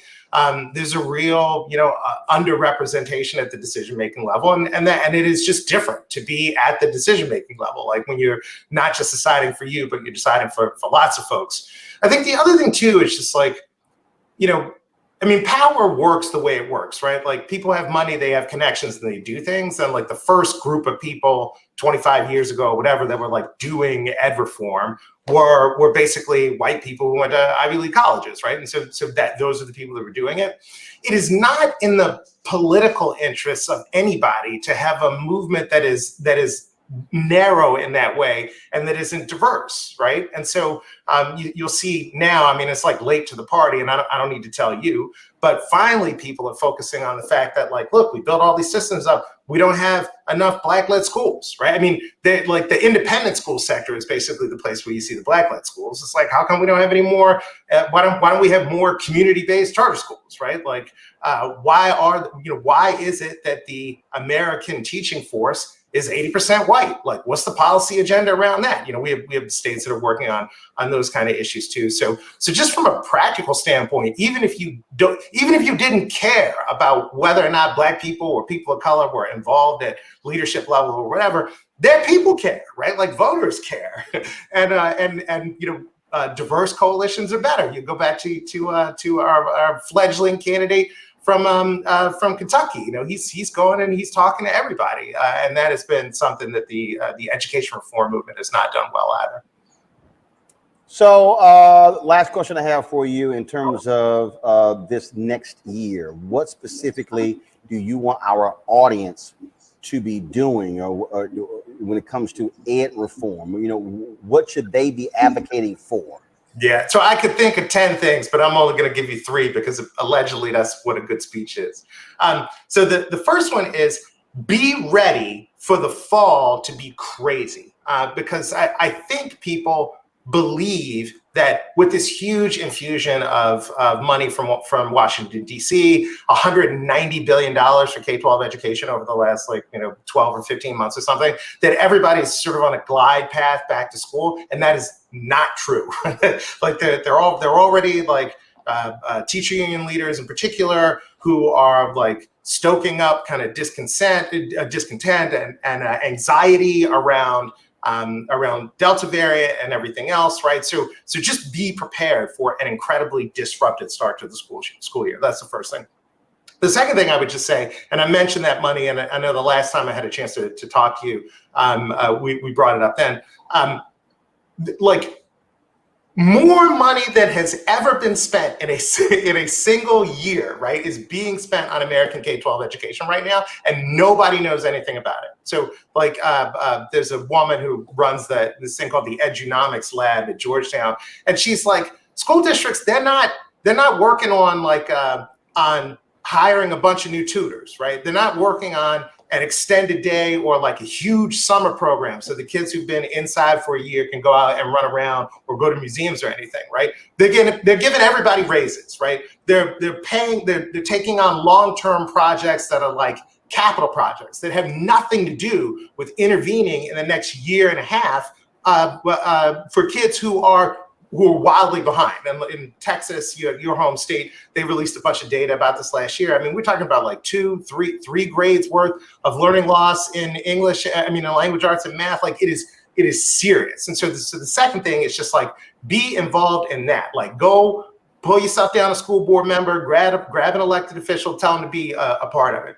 Here's the third thing. Don't wait. Right. So the best thing, if there can be any best thing about the last year and a half, is that we've seen lots of folks, Black folks, brown folks, white folks, all kinds of folks, right, solving problems of education themselves in a way that we have not normally seen. Part of that, I think, came out of the realization that, what Ed reformers was saying was true, right? Like we've been telling people forever that big urban school bureaucracies, they treat you bad unless you can move around. And folks are like, yeah, it can't be that bad. And now people are like, oh my God, it's really that bad. Like I have this amazing mortgage. I can't get my kid into school. Like what is going on here, right? And that just brought lots of different people to the table. And so this whole movement now that we see, which is like community-led, right? It's like, it's pods, like it's micro schools. It's like having an individual teacher who comes to you and a small group of people and teaches your kid. Like, those are the kinds of things we should be embracing, right? Like, let's make the disruptions of the past year and a half that gave us good things, let's make those things permanent while we try to build a better system for everybody. All right, then. Darrell Bradford, 50 Can. If people want more information, where do they go? 50can.org, or you can find me online. I'm at DYRNWYN, and it's a big green eye. That's me. It is my eye. So, and thank you for having me, sir. All right, Darrell, I appreciate it, man. Thanks a bunch. Looking forward to working with you. Absolutely. All right, then. All right, y'all. 4th of July is on Sunday. But our next topic really applies to whether or not we're talking about 4th of July, whether we're talking about Juneteenth, or look, I'm from Texas. We don't need no damn reason to barbecue. My next guest, the author of the book, Black Smoke, African Americans and the United States of Barbecue. Go ahead and show that book, please. Show the book. Thank you right now. That is Adrian Miller, a food historian. Adrian, how you doing? I'm good. How are you? All right, man, let's get right into it. I'm going to put my panel in this thing as well. And so, Black Smoke, what's so different about us barbecuing? Do we barbecue differently from white folks? Yeah, so I've been asked what's the difference between white barbecue and black barbecue, and the short answer is black barbecue tastes better. But the reason I wrote this book is because if you look at TV shows, newspaper articles, magazines, black people are bit players in the barbecue story or left out entirely. And I thought that was whack. So this is a celebration of African-American barbecue culture and just a reminder that African-Americans have been key to the barbecue story in the United States. And so, and you're absolutely right, man. When you look at these stories, when they talk about, pit masters, and you like, I know what y'all could have found some black people who know how to barbecue. Really? Like, yeah. Really? Yeah. So what? Yeah. Go get. I'm sorry. Go ahead. Oh, no, I was going to say one of the pivotal moment for me is I was watching the Food Network in 2004, and there was Paula Deen's Southern Barbecue, and it was an hour-long special, no black people at all. And so when the credits were rolling, hold on. You did say Paula Deen. I did say Paula Deen. Yes, I know. But I thought there might be a couple of brothers and sisters, right? So, I was sitting there going, first of all, how's this happen? And then secondly, I thought, well, maybe I got it twisted. Maybe it was Paula Deen's Scandinavian barbecue sponsored by Alabama white sauce. Maybe I got it twisted, but that was just like the perfect example of what's going on. So is there anything? What have we done differently? Because we look, for no pun intended, we bring a little extra flavor to everything. Yeah. So when it comes to barbecue, what did we bring in particular that everybody else can't really try to touch?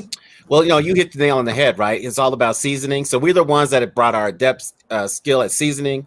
And so, barbecue today, like when African Americans barbecue, we're going to have spare ribs, pork shoulder.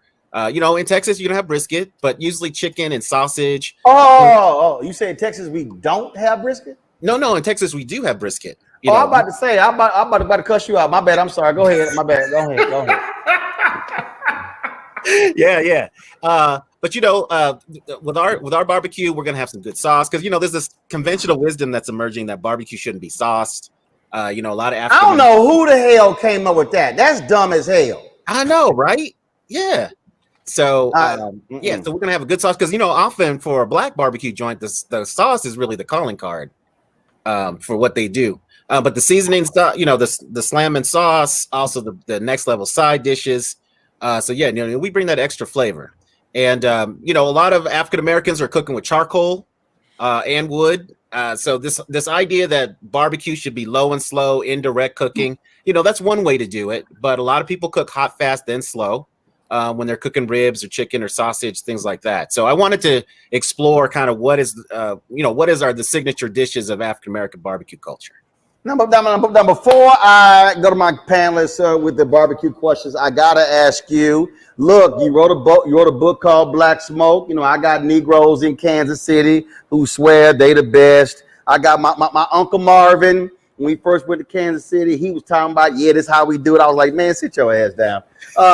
And so my daddy had to show him how we do that thing.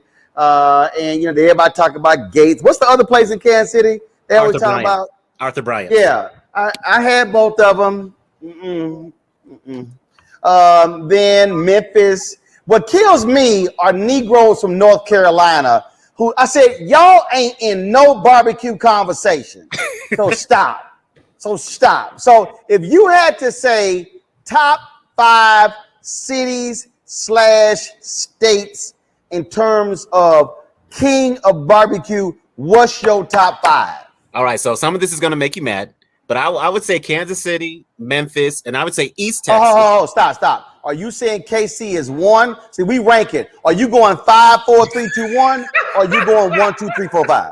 1, 2, 3, 4, 5. So, you know, growing up in Denver, man, Kansas was the strongest. So let's start right. So you going 1, 2, 3, 4, 5. So yes. You got KC 1. Why? KC 1 because I'm a spare ribs guy. I'm a spare ribs guy, and Gates is my favorite commercial. Yes, Gates. Yeah. So yeah, thank you for backing me up, my sister. So yeah, and then bullshit. Anyway, go ahead. All right, and then Memphis because I also like ribs, but also they got the slamming pork shoulder sandwich. They've got barbecue bologna and spaghetti. So you know, Memphis. Oh hell, right there. See right now. See, you can keep that damn barbecue. You keep that bologna shit. You might as well say spam as far as I'm concerned. But anyway, go on ahead. That's okay. Kansas City 1. You got Memphis 2. Who then you got 3? 3 is East Texas. Because, you know, when people say Texas barbecue, they automatically go to Central Texas and they think about, you know, the Central European immigrants, the way they did it. But I like the way they do it in East Texas. First of all, I'm glad you make the distinction. But what people don't understand is there literally are 4 or 5 distinct barbecue standards in Texas. And you're right. What has become known as Texas barbecue is European. But you literally have you got that. You got your black folks with the infusion of the Creole migration from Louisiana. Then you got how Mexicans barbecue. So you got different styles of barbecue in Texas because it's a big ass state. Yeah, exactly. That's why I wanted to break it down. So you got East Texas 3. You're wrong, but go ahead. Who's 4 and 5? 4 is Southside Chicago, which gets no love as a regional style. Okay, Southside, but I lived in Chicago 6 years. Because part of that is like, so what's the definitive place to go get Southside barbecue in Chicago? So I would say Honey One. I think that's a good place. Alice's is a good place. And there's this new place I like called Q's Tips and Wings because he's doing turkey. So he's doing like turkey tips, turkey legs, stuff like that. It's kind of like one of the big trends in barbecue right now, in African American barbecue. So those are the 3 spots. First of all, Turkey Leg Hut in Houston is killing everybody. Yeah. Okay, that's 4. You said Southside Chicago is 4. Who's 5th? All right, this is really gonna make you mad, but I'm gonna give love to East North Carolina, man. There's some brothers still doing whole hog, like Ed Mitchell and his son Ryan Mitchell. Oh, he's leaving. And then you got Rodney Scott in South Carolina doing whole hog, man. Rodney Scott. Y'all can have, Brittany, Paraji, and Michael. Y'all can go ahead and ask whatever y'all want. His ass has lost his damn mind, North Carolina. Y'all go ahead and talk to his ass. I'm done. Well, I was with you with Gates Barbecue. I'm biased. I lived out in Kansas City for about 2 months when I was Miss Black America, and the Gates family took care of me. I learned all about 4 generations of their barbecue history. Damn North Carolina. So I'm biased. All right, Brittany, go ahead and ask your damn question. I might as well. Right, this book called Black Smoke. You blowing smoke up? Go ahead, go. Come on, you like this smoke, man. You know you like this smoke. Got to give love to all the styles. Yeah. All right, go ahead. I'm curious. Is there a specific person that you've met or pitmaster that you've uncovered in your research that really stuck with you? Yeah. So this person is somebody I discovered historical, but I found a woman named Mary John who was in 1840s Arkansas. And her birth name is Marie Jean because she was born when Arkansas was in French territory. But there's a newspaper article about her superintending a barbecue in 1840 in Pine Bluff, Arkansas. And superintending is the word that they used back then, which is the equivalent of being a pitmaster. And so dig this, an enslaved woman telling dudes what to do with barbecue in the 1840s. She ends up buying her freedom because she was loaned out to do barbecues. And she stays in Arkansas. It was called the Arkansas Post. That was the name of the place where she stayed. And she ran a restaurant. And then when she dies, the white newspaper eulogizes her like they would any great white chef. And I just thought that was next level. I was blown away by that story. Wow. All right, then. All right, Michael, ain't nobody talked about Detroit. Well, we have Parks Barbecue here in Detroit. I'm a vegetarian, and I know ain't nobody talked about Detroit. Hey, Adrian, question for you. When we study the history of slavery, we see that Africans are bringing techniques to cook food, season food, things like this, and it's changing the palates of white people across the country. Talk about some of the techniques, some of the seasoning techniques, etc., that Africans used when cooking barbecue and changing the way white people ate barbecue.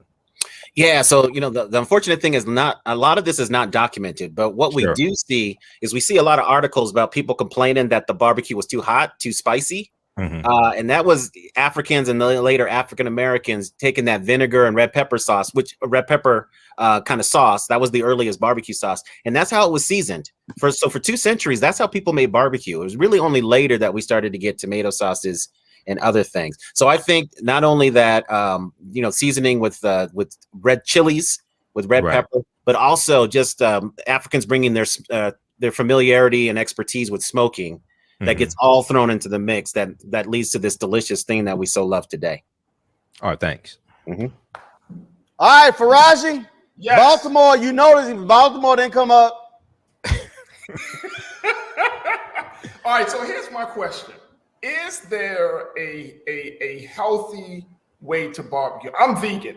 So I'm looking and I hear. Oh, damn! I got 2 damn vegans. Hold up. What the hell, y'all? What the hell, y'all barbecuing? Mushrooms? That's what we've been talking about. Hold on, you can barbecue vegetables. Yeah, what the hell on y'all pit? Oh, I got some tofu on the pit. No, not tofu. Not tofu. Look, I'm just asking a brother. Faraji and Mike, what the hell do y'all keep? Look, man, you could put some. I know y'all gonna laugh at me. You could grill some carrots. You can grill a lot of vegetables. Faraji. My sound can't cut off. My sound can't cut off. I know right now, did your ass just say barbecue some carrots? Real talk.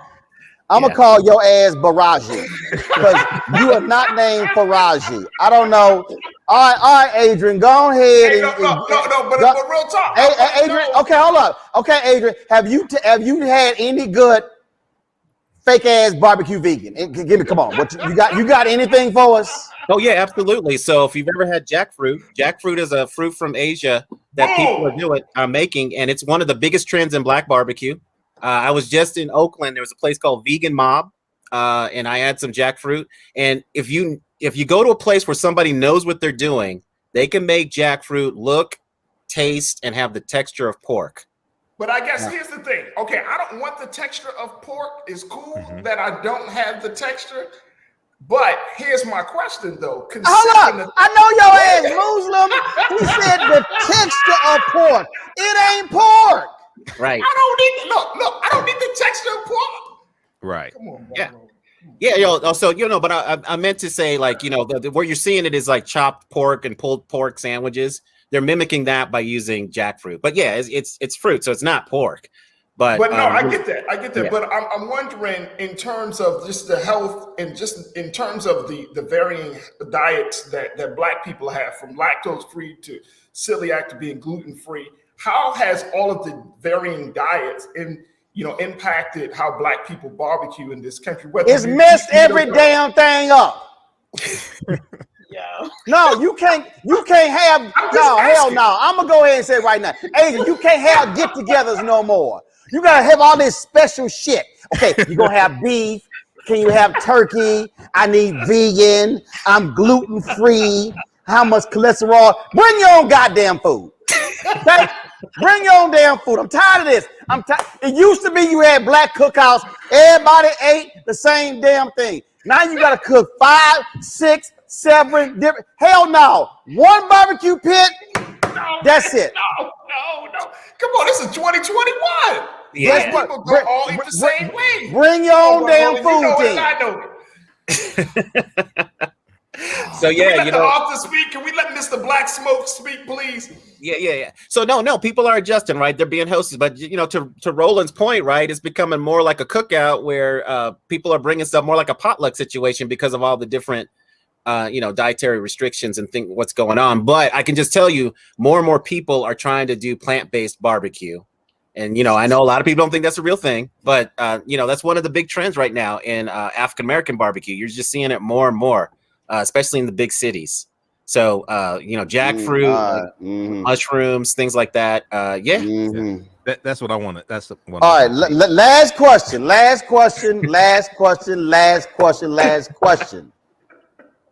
Okay, Adrian. What constitutes a real barbecue? What is required to be on the pit for a real barbecue? Now, before you answer, Adrian, let me warn you.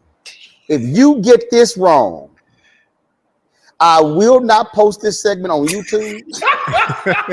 I am not going to recommend your book. Now, you can ask Gerald Horn. I sell a lot of books. So I need you to think, because you already messed up that North Carolina bullshit. So I need you to think real careful. What is required to be on a pit for a real, I ain't say cookout. Yeah. I said a barbecue. Oh, yeah. You invite the folk to we having a barbecue. This is the last question. Go. All right. For me, it's pork spare ribs, hot links, like a spicy hot link sausage, and some chicken. That's the basics. And then in terms of side dishes, some coleslaw and potato salad without raisins. Stop. Hold up. Stop. Hold up. Man, I said the pit. I ain't having no damn sides. Okay. All right. So spare rib, chicken, and sausage. Because look, not everybody can pull off a pork shoulder and brisket. That you gotta have some skill to do that. Hey man, I ain't say what everybody can't do. I said what is required. Now at least you got 3 out of the 4 right. Cause see, I'm talking about these people, and some of y'all gonna do this tomorrow and Sunday. Don't call that bullshit no barbecue if your ass got some hamburgers and hot dogs. Okay? Yeah. No, I agree with you 100%. Let me be clear. Hamburgers and hot dogs, that's the pre-ass barbecue snack. The snack. Okay? Don't come with that. I'm telling y'all right now, your asses invite me to a barbecue, and you tell me y'all got hamburger. I got invited to a damn barbecue when I was living, and probably because his sister, she's married to a white boy, and they were all healthy and shit. They had hamburgers, hot dogs, and portobello mushrooms on the grill. I said, this is some bullshit. We would have had 20 minutes. 20 minutes. Did you eat the potato salad, Roland? Nichelle, you know I'm talking about you and your ex-husband. Y'all invited people talk about we having a barbecue, had some bullshit hamburgers, hot dogs, and some portobello mushrooms. Man, let me tell y'all something. Ain't lying. Growing up, one of my I think my Aunt Betty, God rest her soul, she recently passed, invited us to a damn cookout barbecue. Man, we got to their house. My daddy was like, "What's this bullshit? Hamburgers and hot dogs." My dad said, "Man, pack this shit up. We going home." That's what happened. Straight up, my dad said, "Pack this shit up. We going home." I'm curious. When you came to our house, Adrian, we had chicken, links, ribs, brisket. Okay. That's the basic. That's the four. If you have the holy trinity of gumbo. Yep. And if y'all know what that means, the holy trinity of gumbo. There are four. That's the holy trinity of barbecue: chicken, brisket, links, ribs. Now you got 3 out of 4, so I'm gonna go ahead and post your book on social. All right, thank you. But don't make that mistake again, leaving off brisket. Adrian. All right. Yo, this make me happy. I'm gonna make my first brisket tomorrow on an old oil drum smoker. So y'all wish me luck. Hey, listen, look. There's a brother in Houston. Who goes to our church. Man, look, dog, I'm serious. When I say how he literally makes brisket, you do not need a knife. Whoa. No, you don't understand. I'm talking about that brisket. Literally, if you pick that brisket up, that brisket literally it shreds. Cecil, and see, Cecil, you bullshitting, Cecil. I've been asking you to let me videotape it and show. Cecil, now that's my secret. Look, Cecil, I'm gonna call your wife Shirley and say, get it done. Adrian, I ain't lying. This brisket is off the chain. I'm talking about you do not need a knife or fork. That brisket is off the chain. So Cecil in Houston, Church Without Walls. Cecil, I'm gonna call you when the show over. I'm telling you, you need to go ahead and let a brother know how that done. Y'all, the book is called Black Smoke: African Americans and the United States of Barbecue. That's the book. It also has 22 great recipes. What you should do, Adrian, you should shoot a video. Let us see how that your first brisket came out.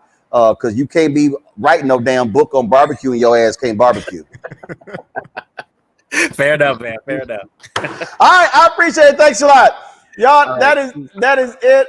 Michael, Baraji, and Brittany. Come here, bullshit ass. Put some cat. Hey, Roland. Fit, live, win. That's how we roll. Faraji. If you came to my crib and asked me if we have any barbecue carrots on that grill, Faraji, I'm telling you right now, honest to God, y'all, I'm trying to be as I would smack the shit out of you. I would give you a perm. I would give you a perm right there on the spot. If you ask me, y'all got some carrots on the pit.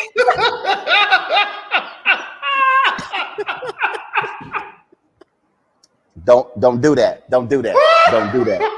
You better keep that crap in Baltimore. You bring that. I just bring my own. There you go, Uncle Roland. You damn right. You damn right. Better bring your own Tupperware with some charred ass carrots. All right, y'all.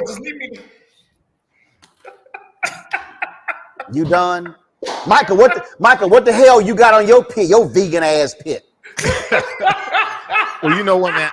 I'm teaching online classes this weekend, man, dealing with African history. So I probably won't even. I'll probably have some salad with some garbanzo beans, unless the sister wants to invite me over, man. But I'm teaching online classes Saturday and Sunday, brother.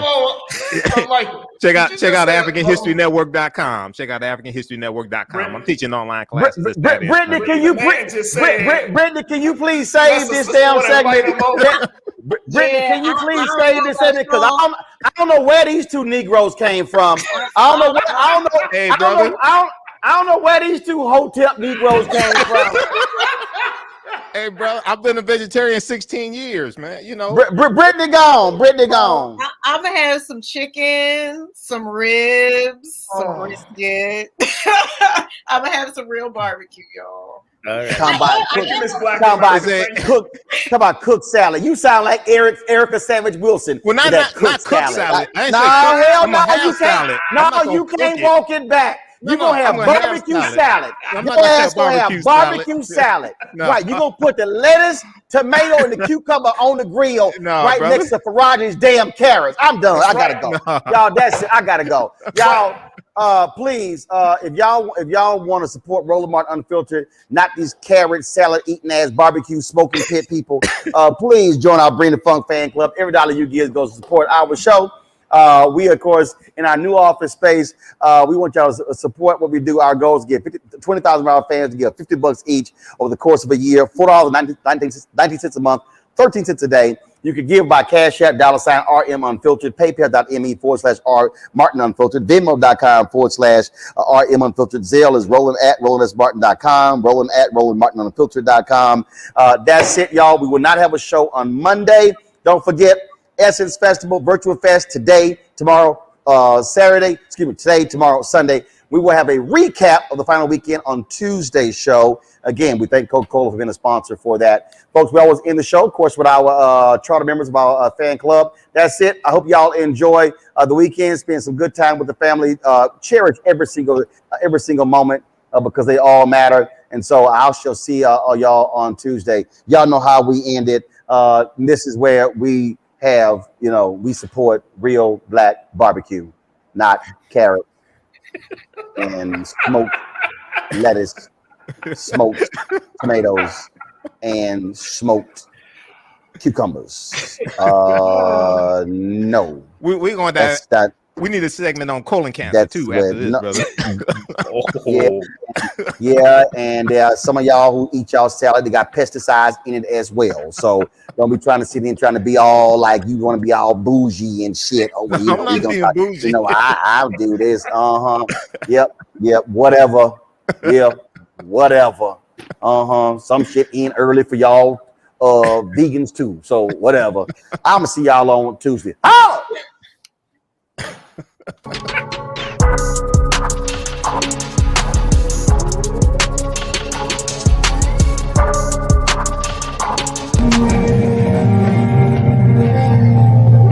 Y'all all right?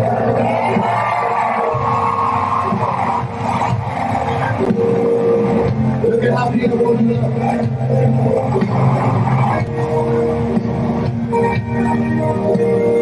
30 years ago today. 30 years ago today.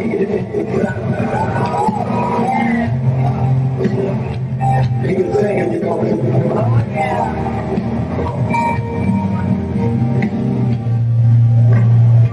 Never let go of you.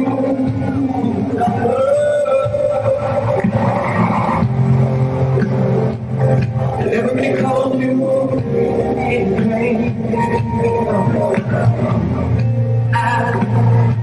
I wanna go down tonight. Come on. Oh, the little woman. Everybody.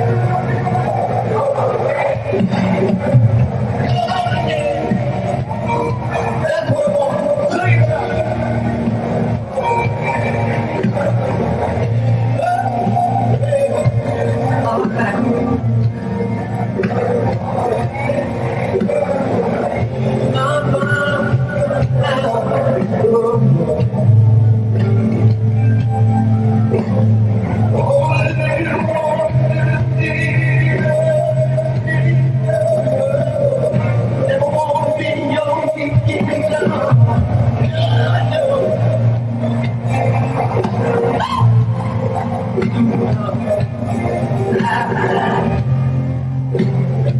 I don't want to be so my friend. Have I got a friend tonight? I can never leave you. Oh, no. Such a shame. Such a shame. It's written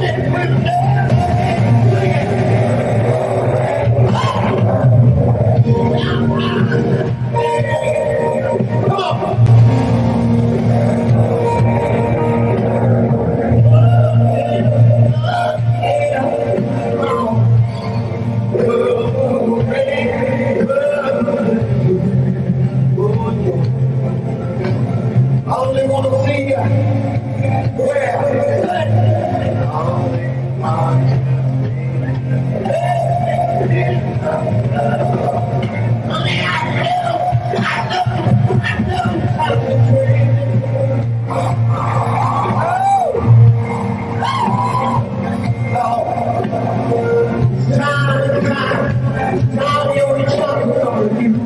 I know about me, what about you? Say you wanna leave, you gotta think of your mind, baby, let love guide us, shall we? Where we going? Come on, swing it.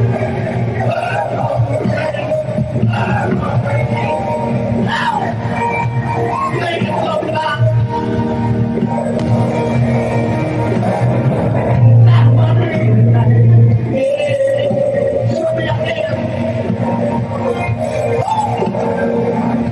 You're ready to play my guitar.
Thank you.